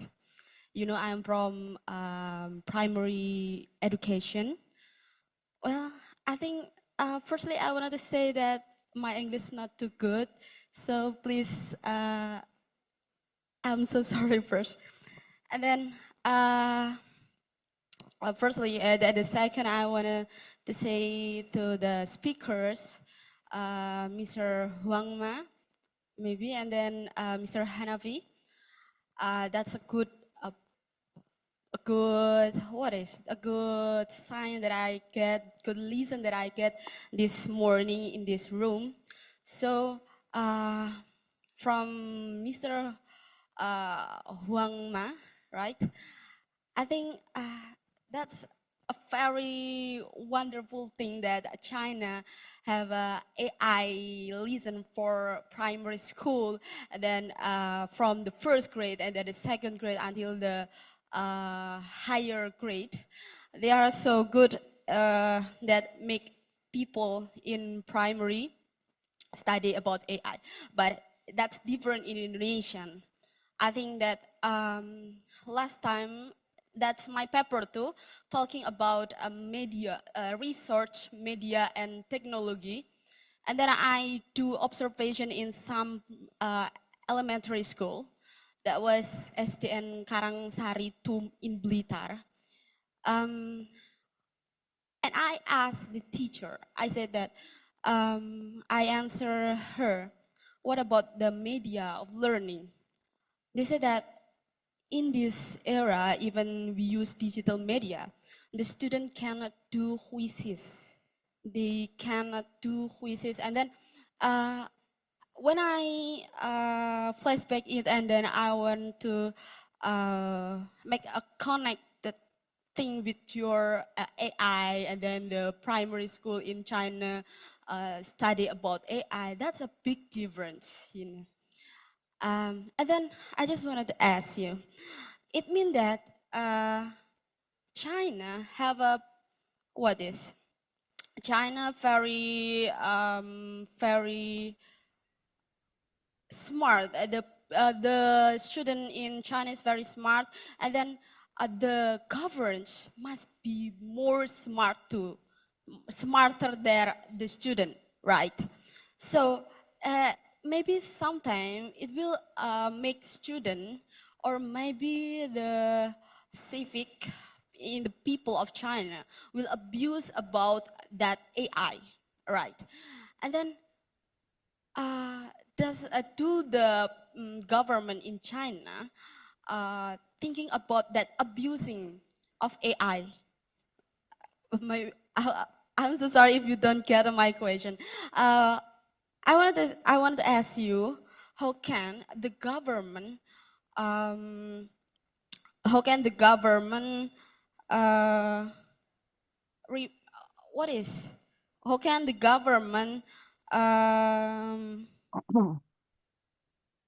how can the government what is it, remind the abusing, you know, like what is mengendalikan penyalahgunaan, mister? I'm so sorry, I don't know about that English. Saya bisa memahami core pertanyaannya, silahkan. Nanti saya sampaikan. Oke. Bagaimana cara mengendalikan agar pemerintah itu tidak masyarakatnya tidak menyalahgunakan AI tersebut, seperti itu. And then maybe that's all my question.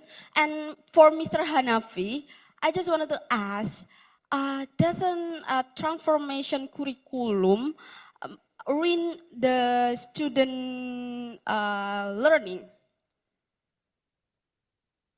Oke, apakah pergantian kurikulum itu mengganggu pembelajaran anak seperti itu? That's all my question, Mister. I'm so sorry if my English not good for everyone, so I'm so shy, literally. Well, thank you very much for your kind attention and good morning. It's okay, you're the bravest students in Blitar. Okay. For everyone, for every student, you don't have to apologize when you think I'm not really good in English, just speak out. There's no good or bad English. If you're speaking badly English, that means you have other language who are proficient, right? Jadi kalau kita tidak bisa berbahasa Inggris dengan baik, berarti kita ada bahasa utama yang paling dikuasai. Berbeda dengan orang Inggris, mereka cuma bisa satu bahasa. So I guess, yeah. The first question is for Professor Ma. Okay. Thank you very much for your questions. First of all, I think your English is very good. Maybe better than some Chinese students. Yeah. Also, I think every student is smart. Whatever Chinese students and students from your country, just based on the education, the teaching method. So regarding for your questions for AI abuse in primary school, several months ago, I visited a very famous primary school in Xi'an, in our very near to our university. I discussed these questions, AI in education in primary school, with a headmaster, a principal of this school. There are two different levels. Actually, there are two different levels, AI in education, not AI education. AI in education in this school. The first level is teacher. They encourage the teachers, primary school teachers, to use AI in their teaching. So this is the first level. For example, they encourage the teachers to use ChatGPT. ChatGPT, I think, is blocked in China. So it's the DeepSeek. DeepSeek, our Chinese, Chinese version or any Dubao and many various AI tools in China. They encourage teachers to use the AI tools in their teaching. For example, to prepare a lesson, to write a lesson plan. So this is the university's the first encouragement for teachers to use AI. And also they encourage the teachers to use some AI platform in China to give some very quick and students assessment. In China, there are very famous a company called Keda Xunfei. They have the AI platform for schools, for primary school and middle schools. These schools is just focus on assessment. The students can, just to give an example, the students can take exam, middle term exam and the final term examinations.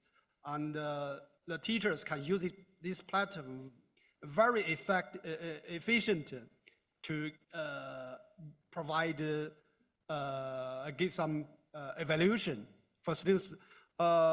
Being a parents, they can log into this platform to check their children's learning, every subject scores.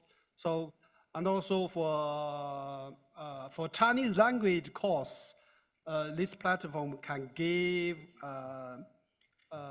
teachers can use this platform to give a very critical and very effective evaluation of the students' assignments. So this is the first level for the teacher level. So the school in China, they encourage that. But you mentioned that the AI, the AI, we should use AI properly, especially for students. So the AI abuse in the primary school, this headmaster said that they will not consider, at the present time, they will not consider AI usage for students. They worried about that. If primary school students use AI, they will many improper usage. In some colleges, in some universities, students use the AI to submit their assignments. So for primary school and including middle school and high school, and the present time, I think most of school will not welcome students to use AI directly, especially they worry about they will use AI to finish their homework. So that's a problem. But it's a little bit different for some primary schools. Actually, just to give an exact example, this is a Chinese subject in a primary school. They have some lessons just in a computer lab. It is a Chinese language course, but from the grade 1 to grade 6 integrate information technology, digital technology in this subject. The students can visit, can have some courses in the computer lab, and they log into the system to write some essays directly in the computer on the computers, and submit it into the digital platform, and the technology will give a direct assessment, and the students will also can view other students' essays and discuss with other students. So this, I think the example just encourage the students to use digital technology, including AI, just under control of the teachers. So it's a little bit different. So I think this is my explanation for your questions. Thank you.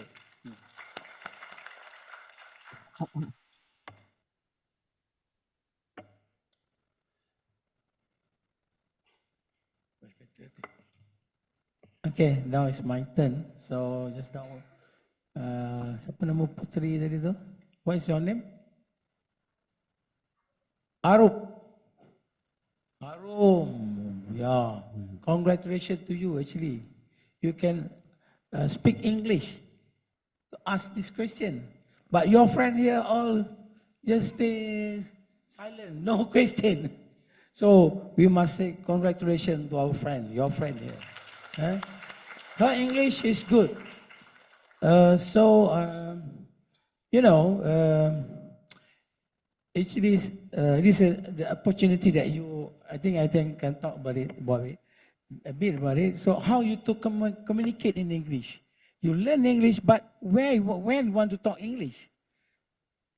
Now is the time. You can communicate with me. I'm also not good in English. Okay? So we are trying to speak English. So when you want to practice it? Yes, today, now is the right time. Okay? So you know what happened in overseas, in UK, when people speak English, they speak tunggang langgang, you know. Tunggang, but they not laugh at them. Like you all did just now. You like, you laugh to your friend. Why? Why you laugh? He's trying the good things. Okay? You have to practice it. Okay? In Malaysia also same. When the students speak English, your friend will laugh at them. But she is trying. Later on, it will be good. But when you want to try, that is a practicing. Okay? Even I'm also practicing English. All right. On your question, is it the curriculum changing will disturb the children or make the children unhappy? Yes, it is. But we cannot put that in that way. We must change the curriculum time to time to meet the demand of the market, okay, the job market, all right, and also the time and the technologies, for example. Yes. So the first thing is learning gap and confusion. The disrupted community sudden curriculum changing may create gaps in knowledge if the new curriculum doesn't align well with what students previously learned. So the changing must be not a drastic changing, will be changing as very slow changing from step to step. Okay? Not we just, today the student come to school, we learn the old one. Tomorrow they come to school, they learn the new one. They will be shocked. Okay? So the changing must come step by step. Alon. Perlahan. Okay? All right? The second one is difficulty adapting. There must be a difficulty adapting the new content. Children might struggle to understand. Okay? New subject, concept, and teaching approach unfamiliar to them. Yeah? So that is a common. That is common challenges. Common problem when you change the curriculum. In Malaysia right now, when we change the curriculum, the standard 1 to standard 5, standard 6 curriculum now changing. It's different from my time. When you read the curriculum, wow, their curriculum is very fantastic. Like a student in Form 4 and Form 5, SMR, SMP, SMR. The curriculum, the terminology they use, like in experimental method. So they have to make the changing step by step. Okay, the processes. Okay. So, number 2, it will increase the academic pressure. Yes, it will increase because the changing curriculum will increase the academic pressure. But we also have to, and then pressure and also emotional and psychological stress. Okay? And then reduce motivation and engagement. Inequality and accessibility issue. Impact on teachers and institution. The teachers also have to know how to use, to know how to present the curriculum. Okay, the new curriculum, the teacher must get training first. Okay, and then that easy for them to teach. But this problem can be minimized. How to minimize the problem changing to the student? How to make the changing will be good for the student? It is to provide orientation session. Orientation means that what I call step by step, the orientation, part by part. Don't you change the whole part. So drastic, you cannot. Okay, offer teacher go to training. They must go training first. The teacher must train first. You have to train the teacher. Okay, to know about the new curriculum and know how to teach the new curriculum. Okay, the teacher must be trained. Okay, they communicate clearly with parents and students.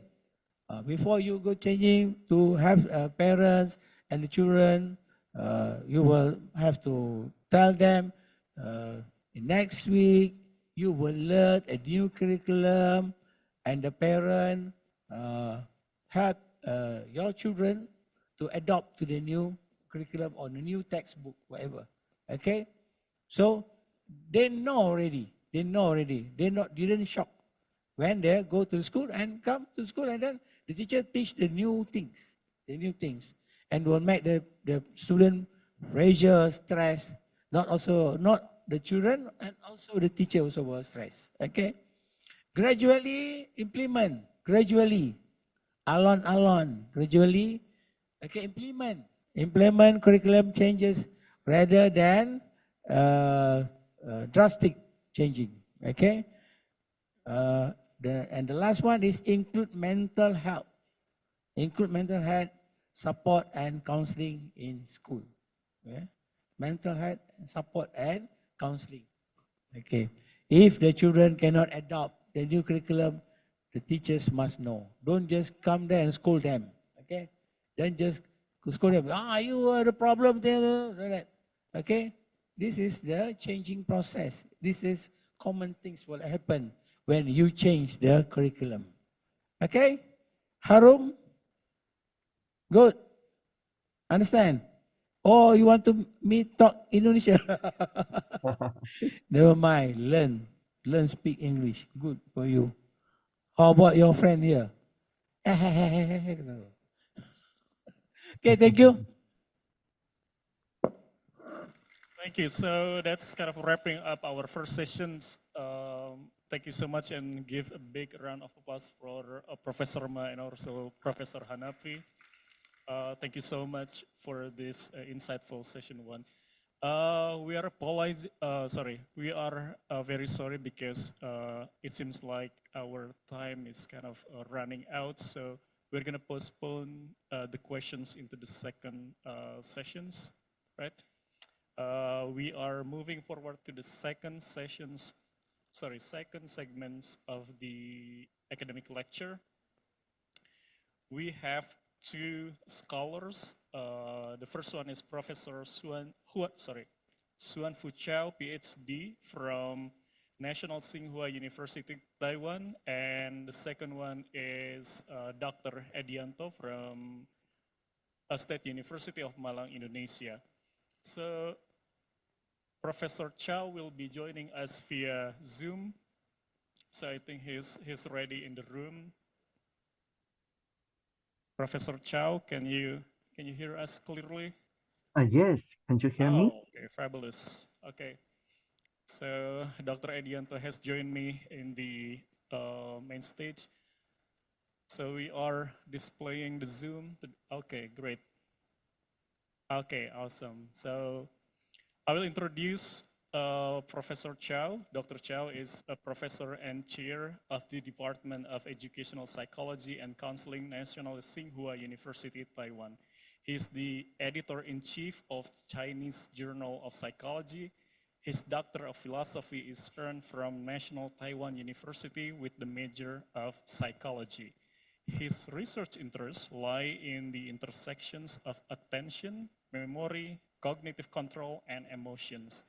His active contributions to science and psychology domain can be seen from his extensive research publications in top-tier scientific journals in the field of psychology, indexed by SSCI and SCI, such as Journal of Experimental Psychology. Okay, without further ado, I present you Professor Chow. Many thanks for the kind introduction. Let me share my presentation.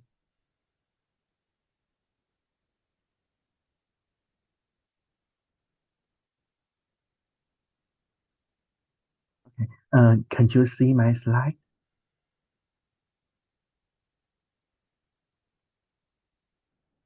Okay, thank you. Good morning, everyone. It's my honor to be here to share some thoughts on educational innovations for a sustainable future.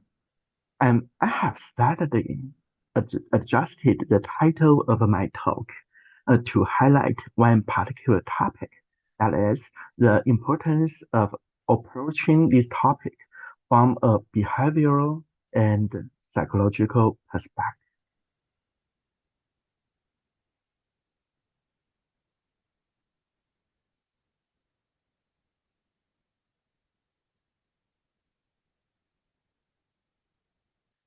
Um, Addressing climate change and sustainability requires more than technical solutions.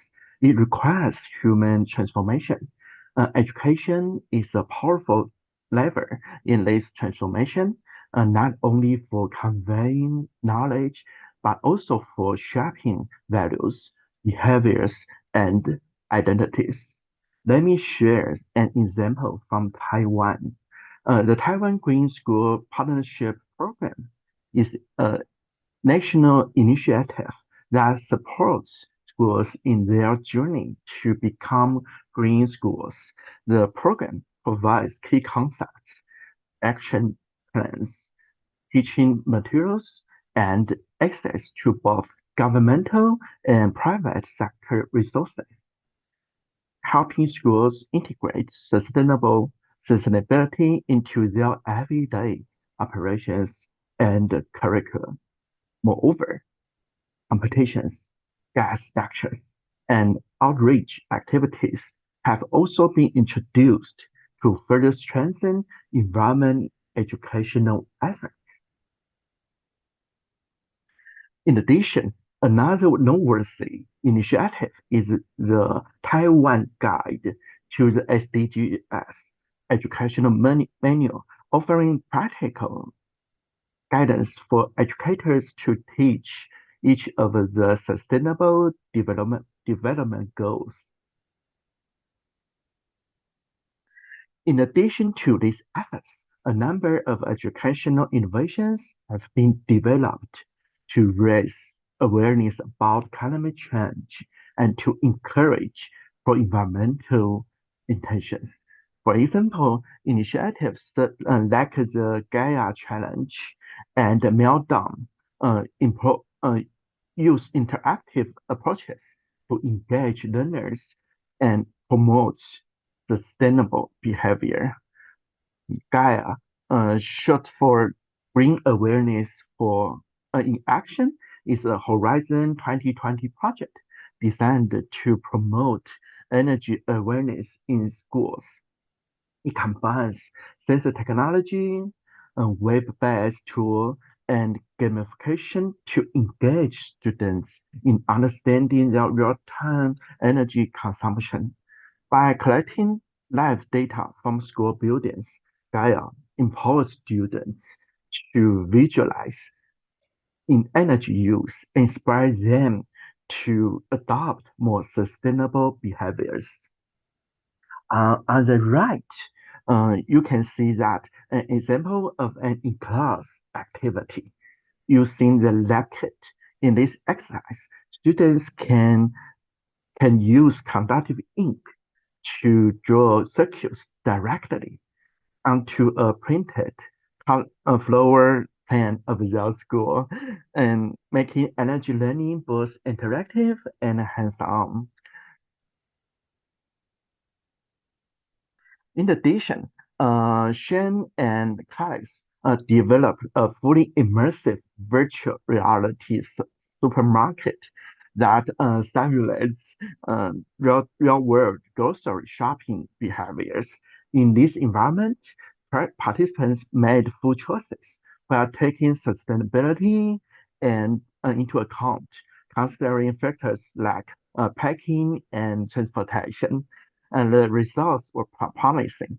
Participants showed increased knowledge about environmental impact of food packaging and food waste. More importantly, the experience enhanced their familiarity with food sustainability, boosted their confidence in making sustainable behaviors, and increased the likelihood that they would consider sustainability in future shopping activities. So, however, it is important to recognize that human behavior is far more complex. For instance, there are observations that the technical innovations alone may not be sufficient. Take energy efficiency, for example. While we might expect new technologies to reduce energy use, they can sometimes have the opposite effect. People may use more energy because of low cost of greater convenience. This phenomena is known as the rebound effect. Take the findings of Ginningham and colleagues, for example. While new technologies can improve efficiency, that is, this one, it can improve efficiency. However, using less electricity or fuel per use, people may respond by using these technologies more often. That is one. It means that they may run appliances more frequently or choose to drive more, ultimately increasing the overall energy consumption. So even with better technology, human behavior can offset the intended benefits.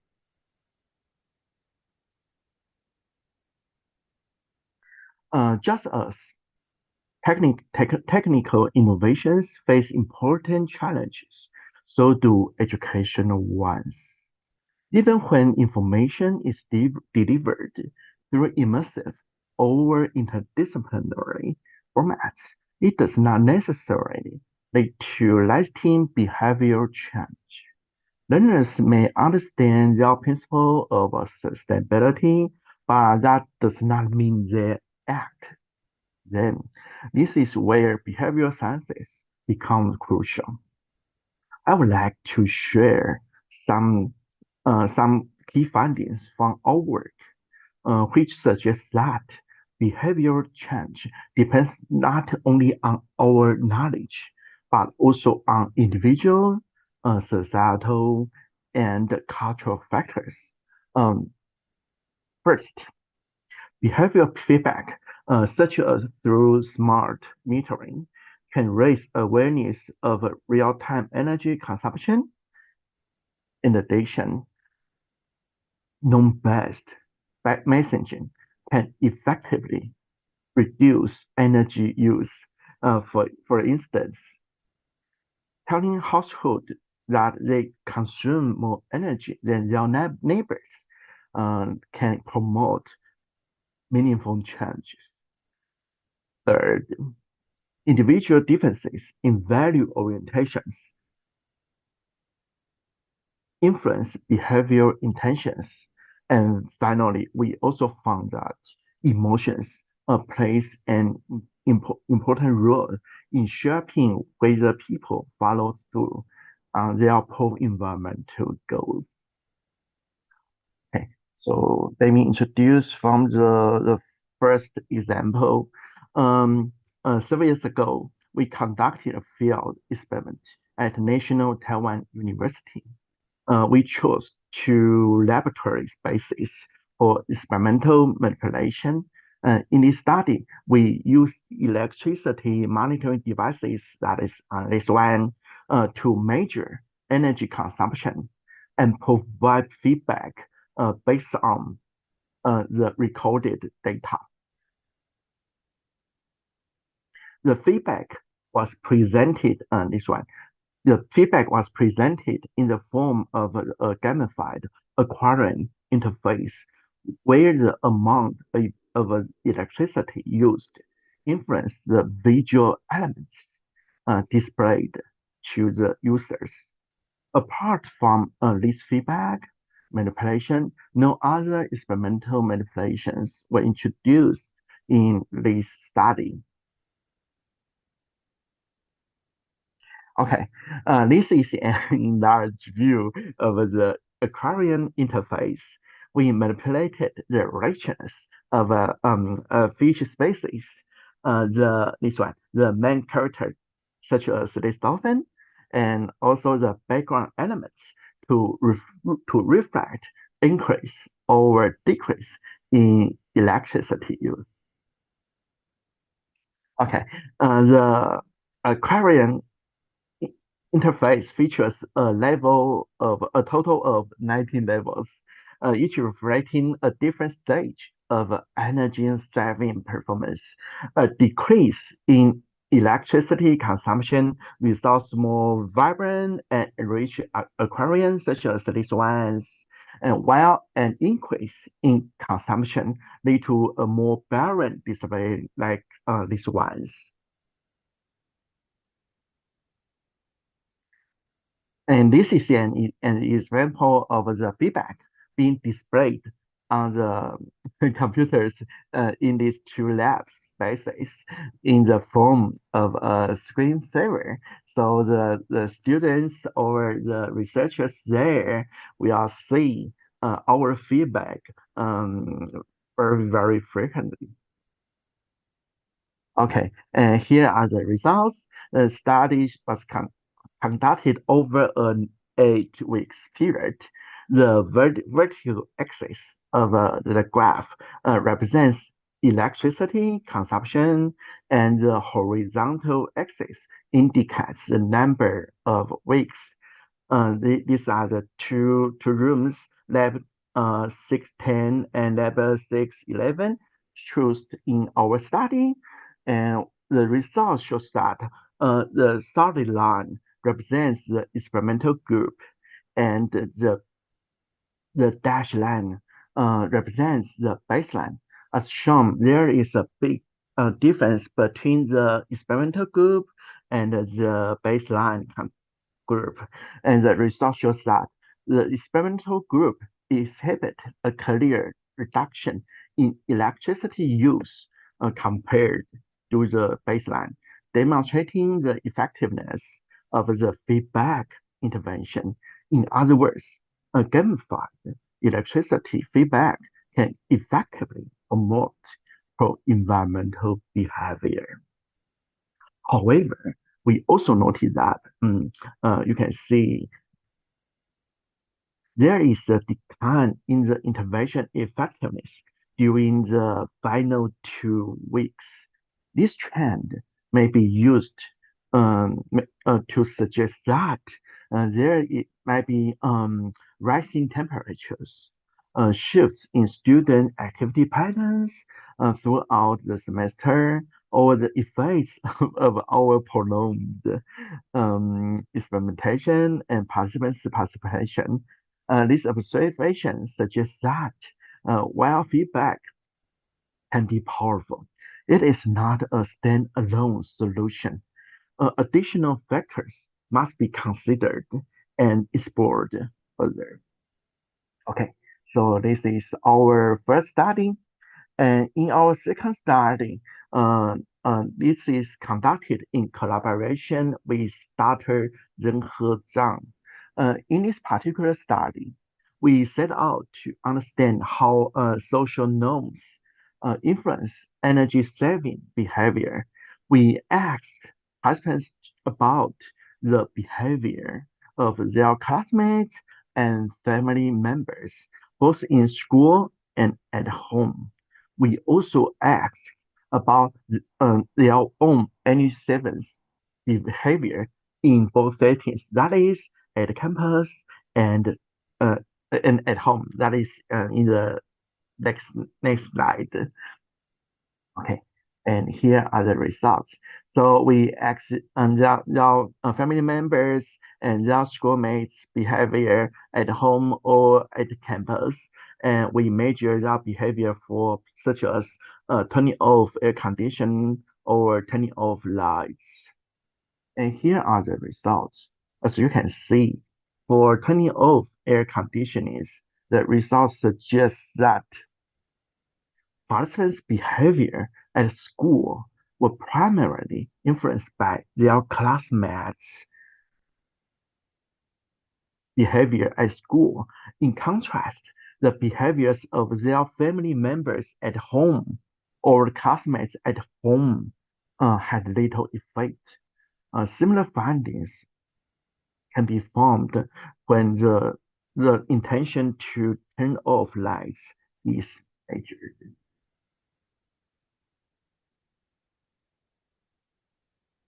In contrast, this slide shows how participants' behavior at home were primarily influenced by the action of their family's member at home. And so, as you can see, when we measured their behavior at home, this is primarily influenced by their family members' behavior at home, but not influenced by their schoolmates' behavior at campus. This is true for both measures, turning off air conditioning and turning off light. So this is a very good example illustrating that when the behavior is at home, it is primarily influenced by their family members. In other words, the fit between the social norm and the context or the settings is very, very important. And that is the norm associated with a particular setting tends to exert a stronger influence within the same setting. Okay. In addition to social norm, we also notice that value orientations of individual persons may also play an important role. Okay, so in the study, we aim to explore how value orientation influence energy saving behavior. And while education can help shape value orientations, we must also recognize that significant roles played by family, culture, society, and personal experiences. As a result, individuals vary in their value orientation. Some may be more egoistic, some may be more altruistic or biospheric. And our findings suggest that when our participants receive a message such as turning off the lights during lunch break, we are reduce carbon dioxide emissions. Those with stronger biospheric values were more likely to engage in pro-environmental behavior. And interestingly, when the message emphasizes personal responsibility, such as turning off the lights during lunch break, we are reduce the carbon dioxide emissions caused by you. Simply by emphasizing on this word you, we found that in this case, people with more altruistic value orientations are more likely to do energy saving behavior. So, these findings underscore the important role that value orientations also play in shaping for environmental behavior. And in addition to their their behaviors at home, and in addition to their value orientations, our study also suggests that emotion play an important role in our pro-environmental decisions. This study was in collaboration with Dr. Ren He Zhang and Ms. Wang Xiaoling, explored how emotions might shape people's decisions around saving energy. Participants read these three short stories. That is a positive story that had nothing to do with the environment, and a negative but unrated story, and a negative story that directly addressed environmental issues. So these two cartoons illustrate that there is a non-environmental positive story and a non-environmental negative story about a sex story, and also a negative environmental story. And our results suggest that um, there is a very, very interesting pattern compared to this baseline. Reading a native story, this one related to environment, not only elicit negative emotions, which is not shown here, but also increased participants' intentions to engage in pro-environmental behaviors. In contrast, a negative story unrelated to the environment also triggered negative emotions, but in this case, it actually reduced the intention to act in environmentally friendly ways. Okay. And in our next study, we we present our participants with four environment-related stories. Okay, so in comparison to previous study, in this study, all stories are related to our environment. However, the emotions were manipulated toward with negative emotional contents, while two were with a neutral tone. And the negative environmental stories, one is about human beings and one is about animals. And for these two neutral stories, one is about CO2 emission and one is more simple about CO2 emission. And here are the results. The results shows that in comparison to the baseline, that is this line, in comparison to the baseline, reading negative environment-related stories, that is these two, not only elicit negative emotions, but also increased participants' intention to engage in pro-environmental behaviors. Interestingly, the neutral stories showed mixed results. And as you can see, a story about CO2 emission, which is more clearly linked to environmental issues, also increased intentions. Whereas a story about CO2 observation, which was less directly tied to environmental concerns, actually reduced participants' poor environmental behavior. Okay, so here are the results. And also, you can see that there is a correlation between people's intention and arousal and balance. Where analysis of the relationship between emotion balance, arousal, and behavioral intention reveals that there are distinct patterns for negative and for neutral stories. For the negative stories, that is true. For the negative stories, we found that the more negative the emotional balance, the stronger the intention to engage in pro-environmental behavior. In contrast, for neutral stories, valence did not appear to be related to behavioral intention. This aligned with Stolberg and Kohler's proposal that emotion valence, that is when emotion valence, such as when you are in a positive or negative emotion, offers evaluate information for us to make or not to make for environmental decisions. And on the other hand, the arousal dimension, you can see that there are similar findings across all stories. Um, the, the arousal dimension serves to amplify our responses. So our story and our findings are totally consistent with our proposal. Okay.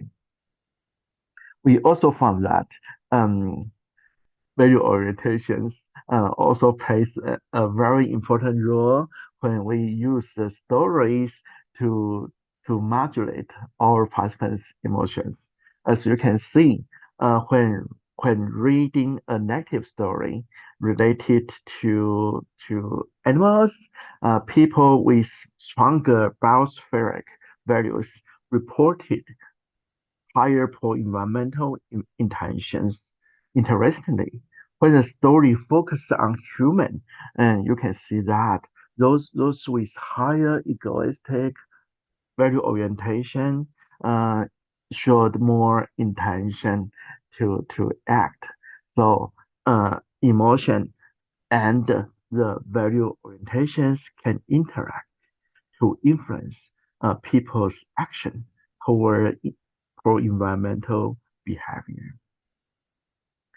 So, taken together, while educational innovations for sustainable futures can promote pro-environmental behaviors, their impact can be further amplified by incorporating smart metering with amplified feedback and by taking into account the influence of social norms, value orientations, and emotions. In addition, I believe that educational programs can be strengthened by explicitly teaching students about these psychological and social factors, encourage them to reflect on these influences when making everyday decisions. That is, I would suggest that we can teach our students about meta for environmental decision making to learn how to monitor and how to control our for environmental decision making in our everyday life. Okay, so thank you very much.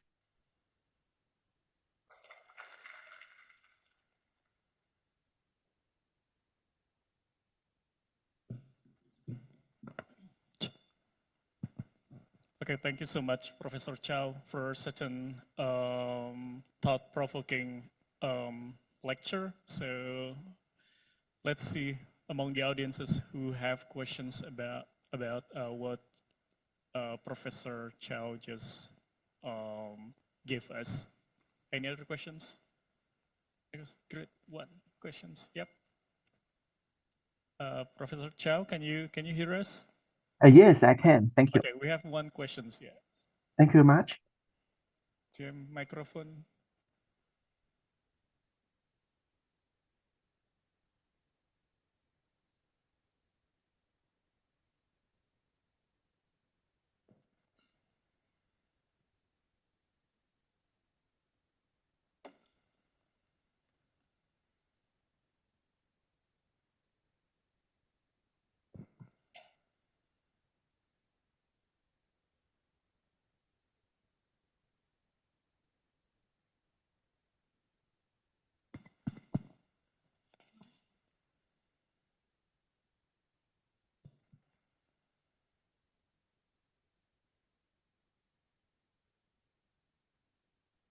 Okay, First of all, and previously, I want to say thank you for providing this extraordinary knowledge entitled Educational Innovation for Sustainable Features, a Behavioral and Psychological Perspective from Professor Xuan Fu Chao, PhD, National Tsinghua University of Taiwan.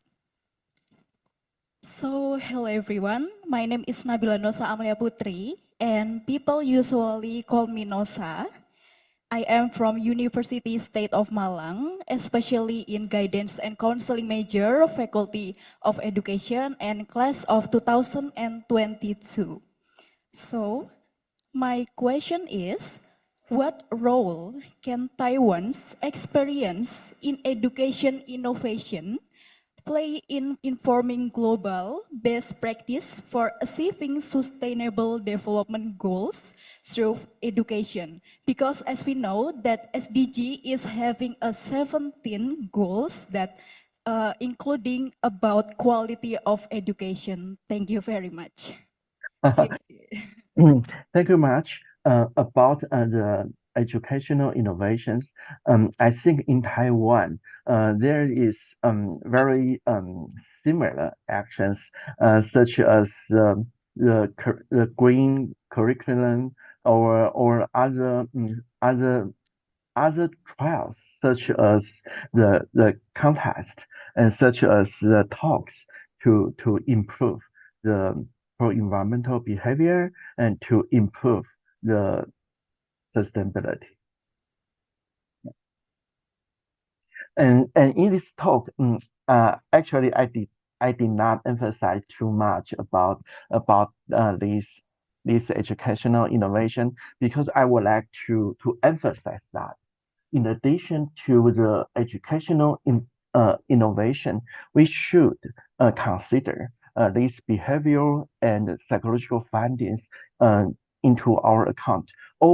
Or in addition, I would suggest that when we are trying to design the courses or design the training, we can consider these behavioral and psychological findings and to integrate these findings into our courses.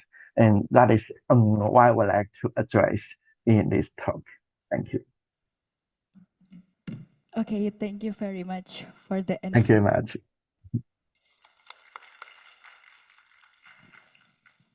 So yeah, thank you, Professor Chow. So I guess that's we're reaching out to the well, before that, thank you so much for joining us, Professor Chow. It's such an insightful conversation.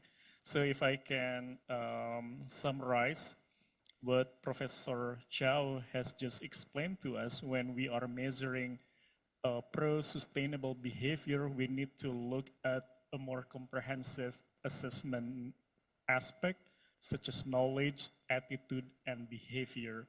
And Professor Chow has just, described a lot of solid measurement in his research, which it's really great examples for us to follow.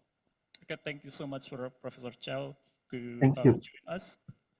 And we're moving forward to the fourth speaker, Dr. Edianto. I'm asking to join us in the front. So I will briefly read Dr. Edianto's profile.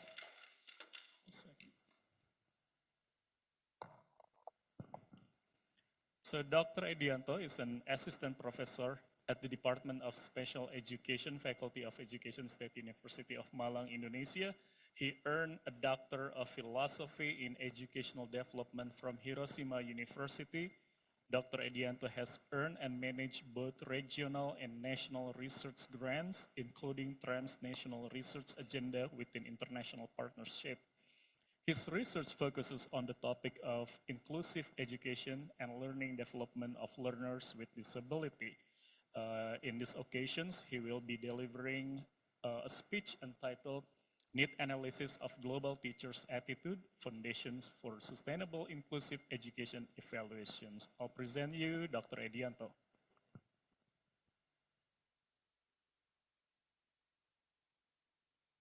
Thank you very much, Mr. Taufik.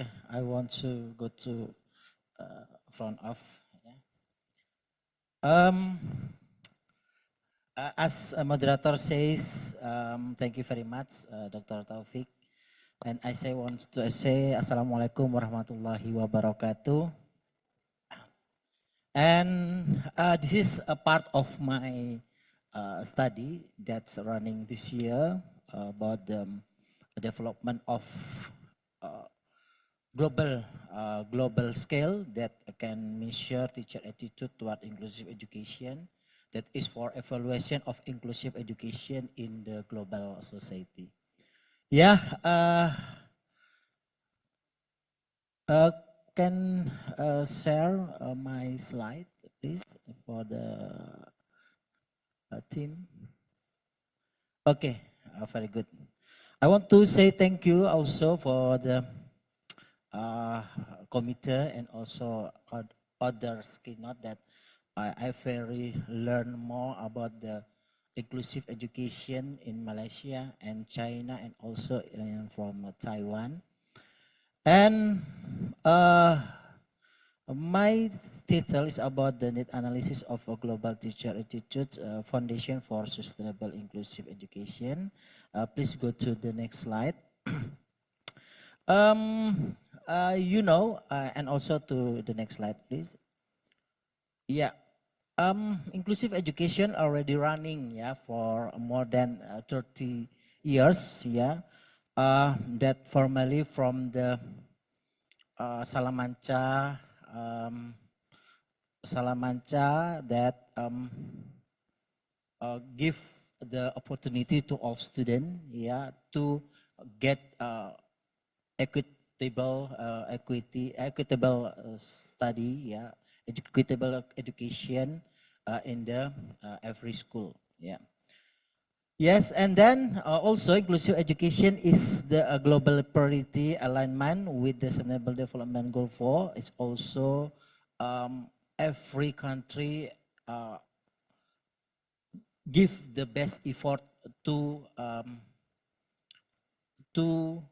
support this sustainable development, to promote in every area in their country for give the best way to give every student without regardless their background to get the good of education. And based on my study, that teacher attitude play a vital role in implementation inclusive education. Of course, based on the conceptuality, inclusive attitude is we can know how the teachers, how the people, how the stakeholder is have some idea to go to inclusive education. So a teacher attitude play a vital role in implementing inclusive education.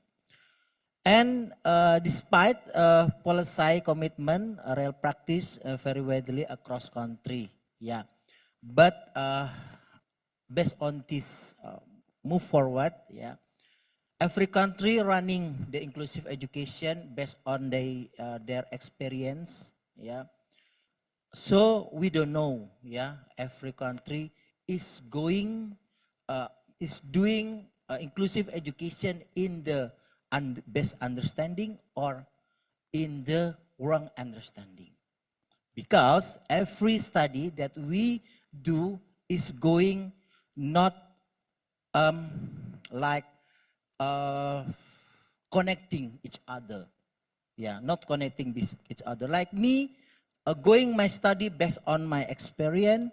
Prof. Hanafi also going the research by the experience, and also every researcher they doing research in inclusive education, and also government doing the implementation by their experience.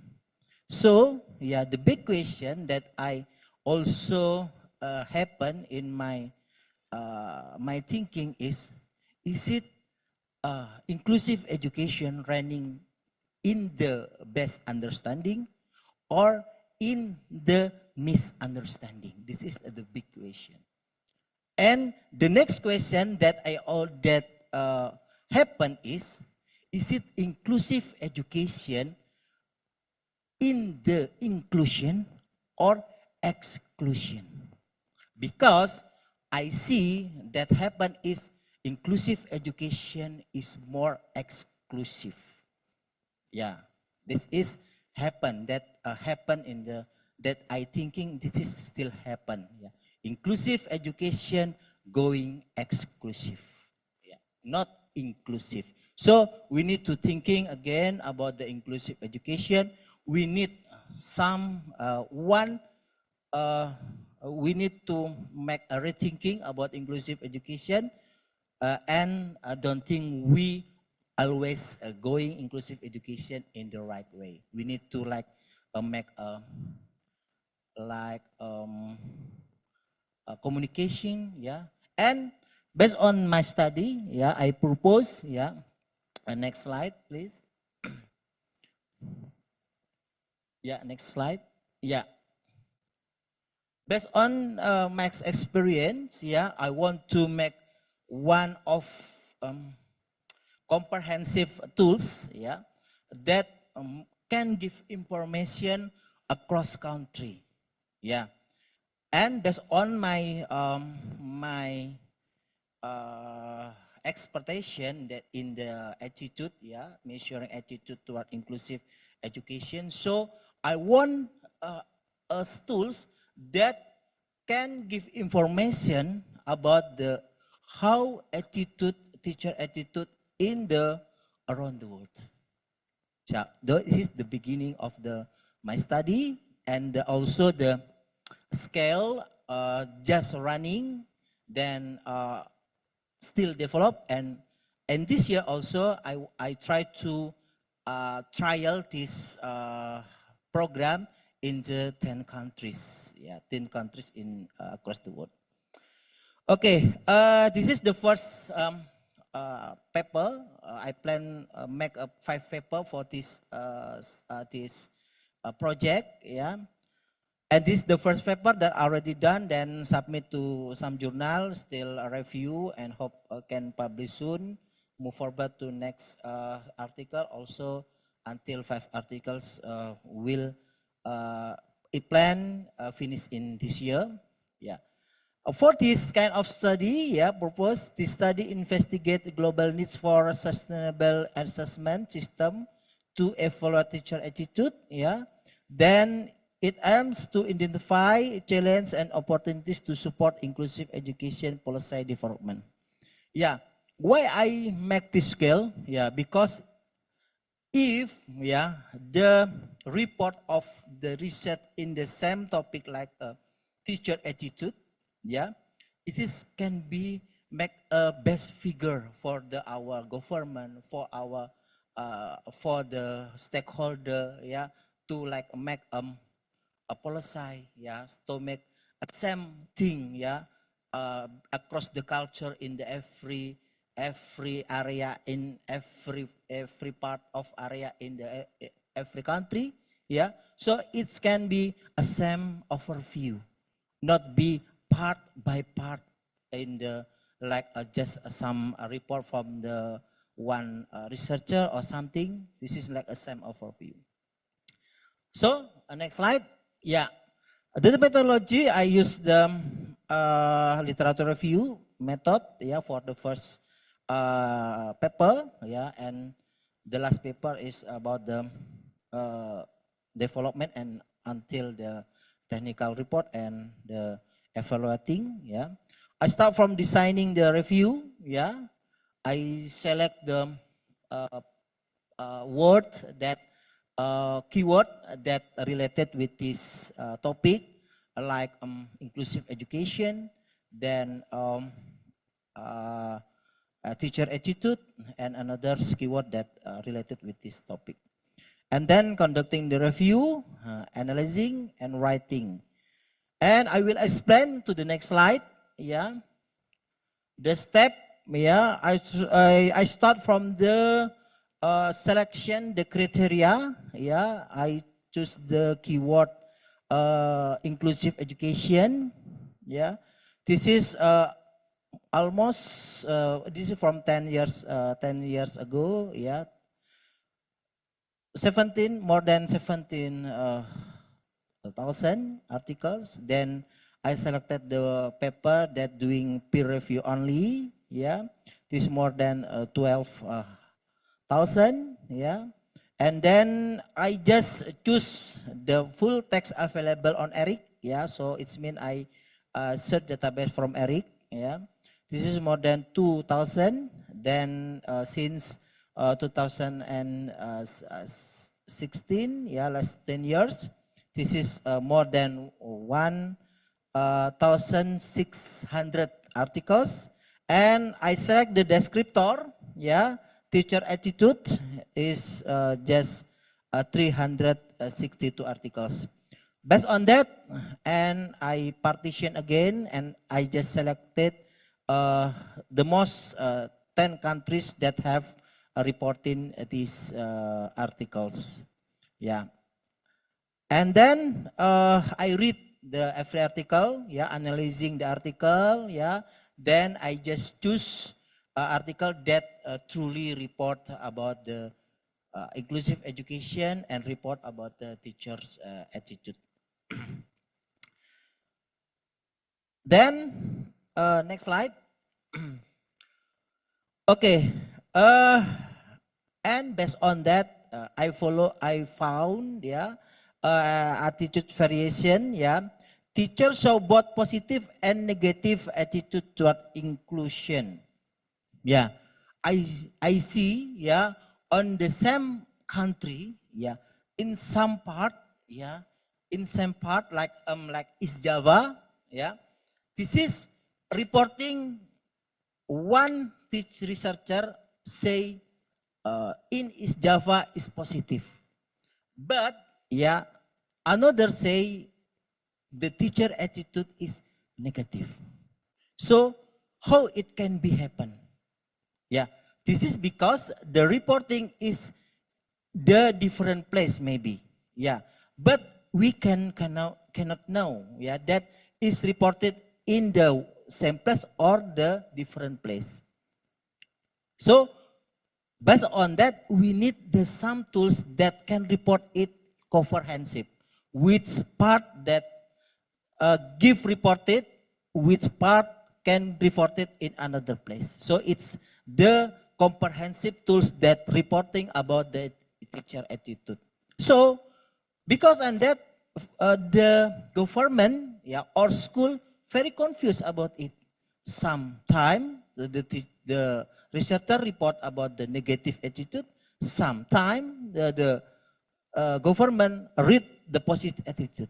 Yeah. So which one that we follow with our government to make like a training, make a sustainable training, make a like a policy or something.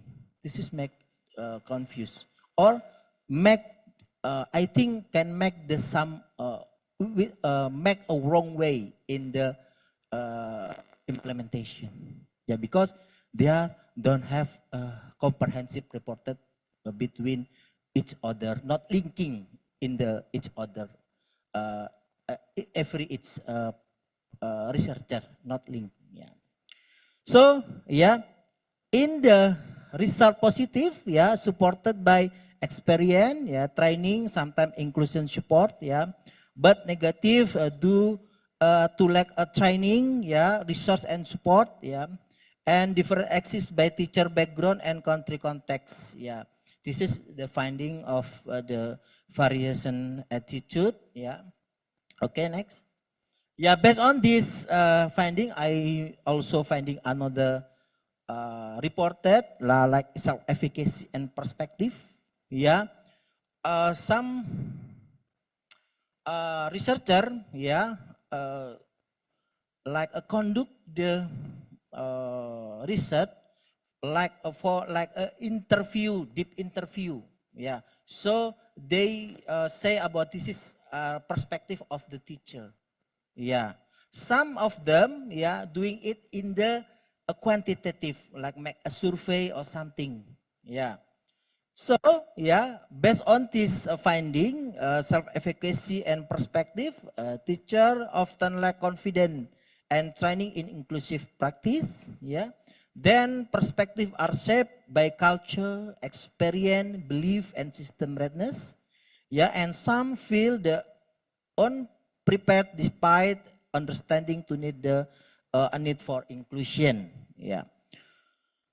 Okay, next slide. Yeah, limitation of existing scale. Yeah, current attitude measurement. Yeah, tools are localized and fragmented. That I said before. Yeah, even the the researchers say a teacher attitude in Indonesia. Yeah, even researchers say teacher attitude in Malaysia. Yeah, even in China. Yeah, but this is still localized, still fragmented, not give a whole thing, yeah, about the teacher attitude in their country.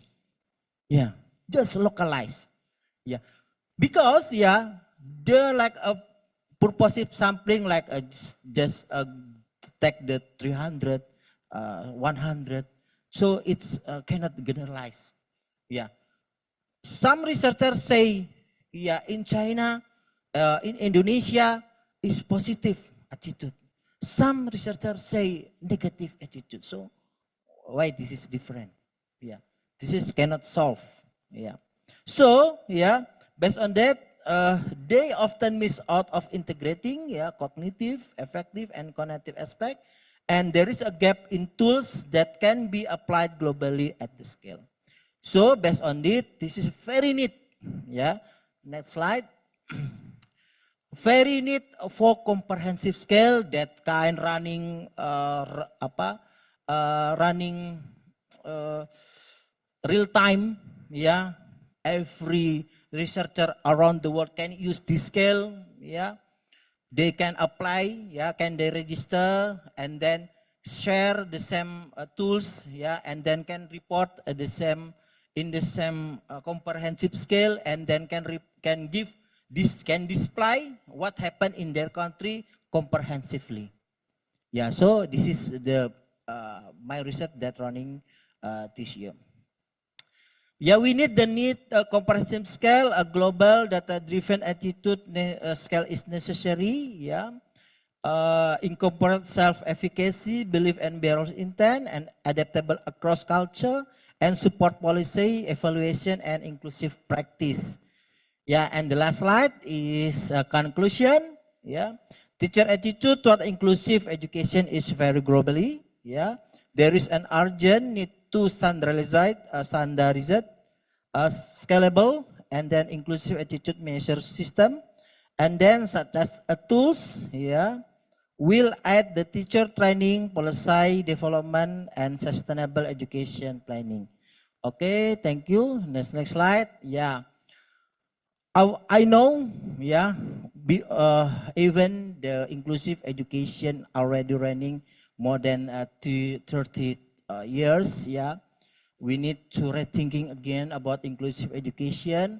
Every researcher that have expertise in inclusive education need to make one or more, yeah, discussion. Then we rethinking again about the inclusive education, then give report. Is it inclusive education moving inclusive, exclusive, moving exclusive or inclusive? And we running the inclusive education in the best understanding or wrong understanding? It is the question. Thank you very much. Assalamualaikum warahmatullahi wabarakatuh.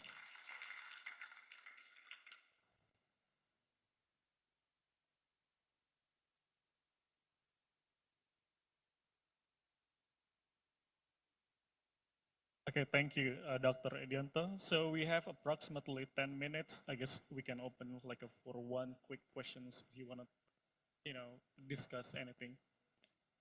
Any questions? I think I can see one up here first. Okay.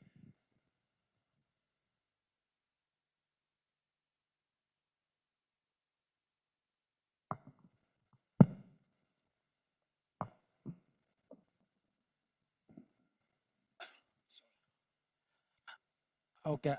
Assalamualaikum warahmatullahi wabarakatuh. My name is Bubakar Demba Bari, but you may call me Demba. And I am from Guinea, Conakry. And I'm a student in UMM, in University of Muhammadiyah, Malang. So I will start by really asking everyone to give a very big applause to Professor Arianto based on the brilliant presentation he did. And I'm really satisfied with it. However, I have maybe two questions to ask to Professor Arianto. Well, the first question is related to the key indicators, or what are the indicators we base upon in defining what we call teacher attitude? Because if you take the concept of attitude, it is an ambiguous concept. We don't have let's say definite component we can base upon to define this concept. That's why maybe in your study, based on different countries, you have found different maybe interpretation of the concept of attitude. So that's why I want to know, based on your study, what are the indicators you base on to define the concept of teacher's attitude? That's the first question. The second question is, what is the role played by a teacher in promoting or fostering the inclusive education nowadays? So if there is any role, what is that role that teachers should play in promoting or fostering the inclusivity of education in nowadays environment? Thank you very much. Thank you, that's really great questions.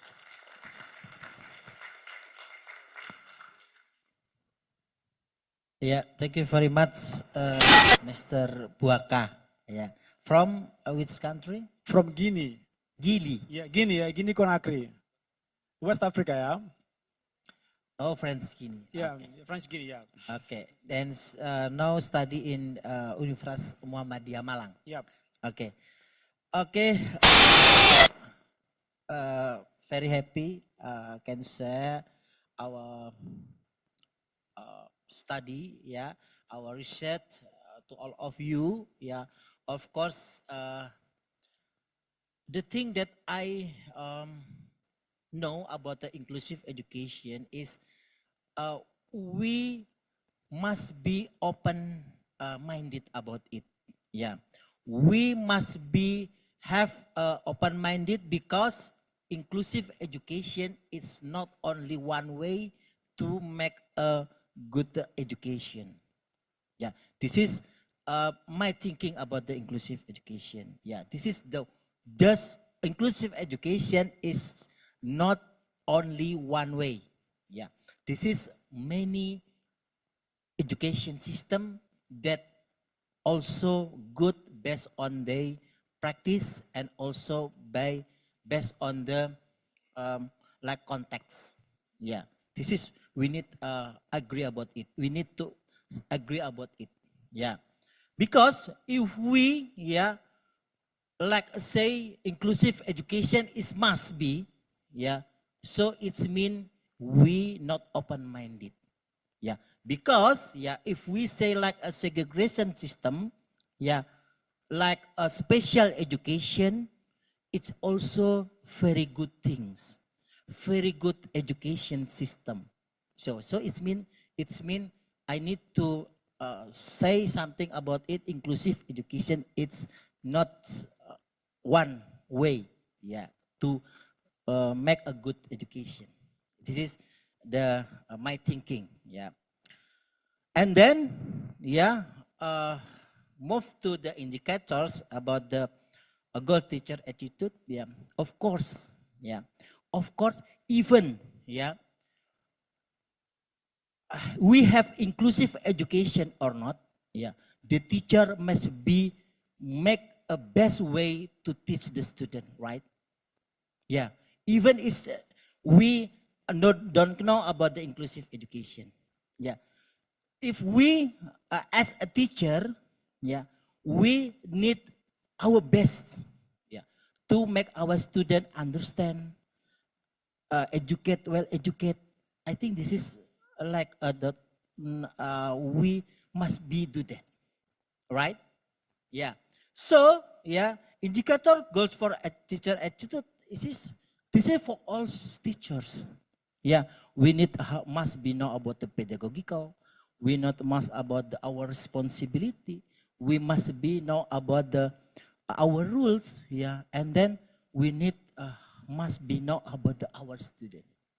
Yeah, this is the key. Yeah, the goals, our goals. We need, even we don't know about the inclusive education, we as a teacher must be well educated, will must be a good teacher. Yeah. So yeah, and then the role of teacher shall play in inclusive class is the same. Yeah, we need make like good environment, convenient environment, yeah, for all students. Yeah, we must be have a good professionality. Yeah, we must be have like professionalism and good in pedagogical and good in everything that a teacher needs. Yeah, even in the normal school or inclusive school, this is, must be we have as a teacher. I think that's my answer. Thank you very much. Okay, thank you very much, Professor Arianto. Okay, thank you so much. So I guess what Dr. Edianto is pursuing this year, it's very interesting. He's creating a global standardized instrument for teachers' attitude. It's really challenging topics because it seems like when we are involving lots or so many cultures, we need to be careful about simplifying or streamlining the concept itself, because we are at risk to losing the uniqueness of concept of each country. So that's the challenge that Dr. Edianto is exploring in this year. So thank you so much, Dr. Edianto, for such an insightful lecture. A round of applause for Dr. Edianto. And I think we are approaching at the end of our main agenda today. So thank you so much for Professor Ma, Professor Hanafi, Professor Chow, and then also Dr. Edianto for sharing their experiences and expertise in this avenue. So, and then lastly, thank you so much for allowing me to moderate these discussions, and we are grateful for your spirit, your motivations in our discussions. And hopefully we will see you again in the next year conference. So lastly, wassalamualaikum warahmatullahi wabarakatuh. I'll give it back to the host. Waalaikumsalam warahmatullahi wabarakatuh. Thank you very much, Mr. Taufik, PhD. Please give a big round of applause to our moderators. Thank you for giving a warm applause to moderators and research person who have shared their knowledge grandly. Ladies and gentlemen, in the session of the closing ceremony for this event, and thank you for the attention of all attendants. Finally, we have complete the series of the activity of the 4th International Conference on Education, Management and Technology, Icemt 2025 today. We inform the presenters after this to be willing go to the online room to the participate in the apparel session that will be accompanied by the committee. Thus, we thank you and good afternoon and wassalamualaikum warahmatullahi wabarakatuh. And see you at the next year International Conference Icemt 2026.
Chick. Okay, ladies and gentlemen, we invite you all to join to photo session today together, please. Okay, ladies and gentlemen, and keynote speakers and participants, we invite you to join the photo session together. Okay, please on stand for all participants.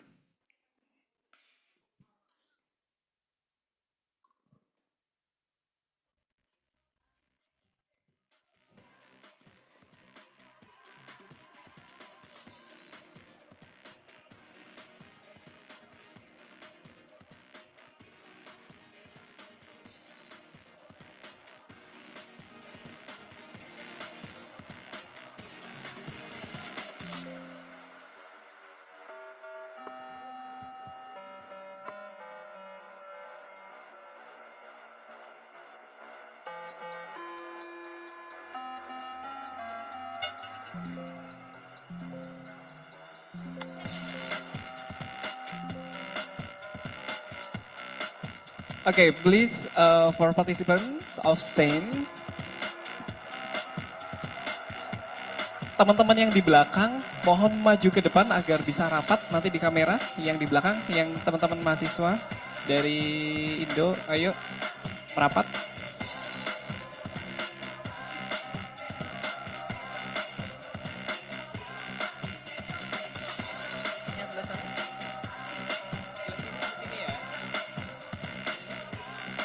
Oke, teman-teman yang sebelah kanan masuk kepada kursi sebelah sini karena batasnya dari sebelah sini ya. Oke. Dan sebelah sini. Dua ini masuk.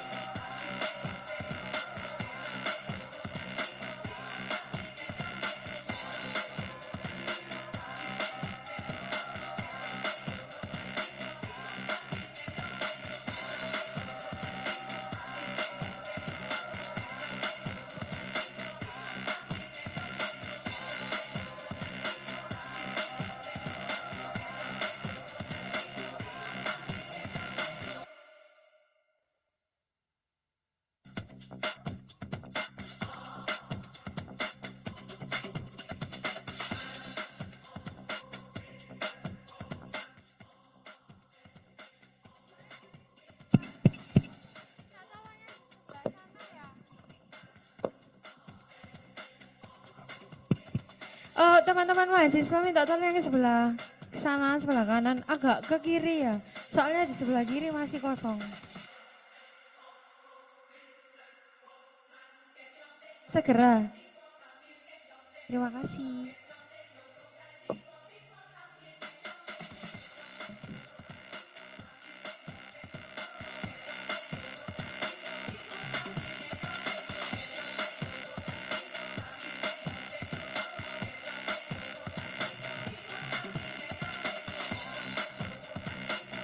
Oke, formal dulu. Formal, lihat kamera. 3, 2, 1.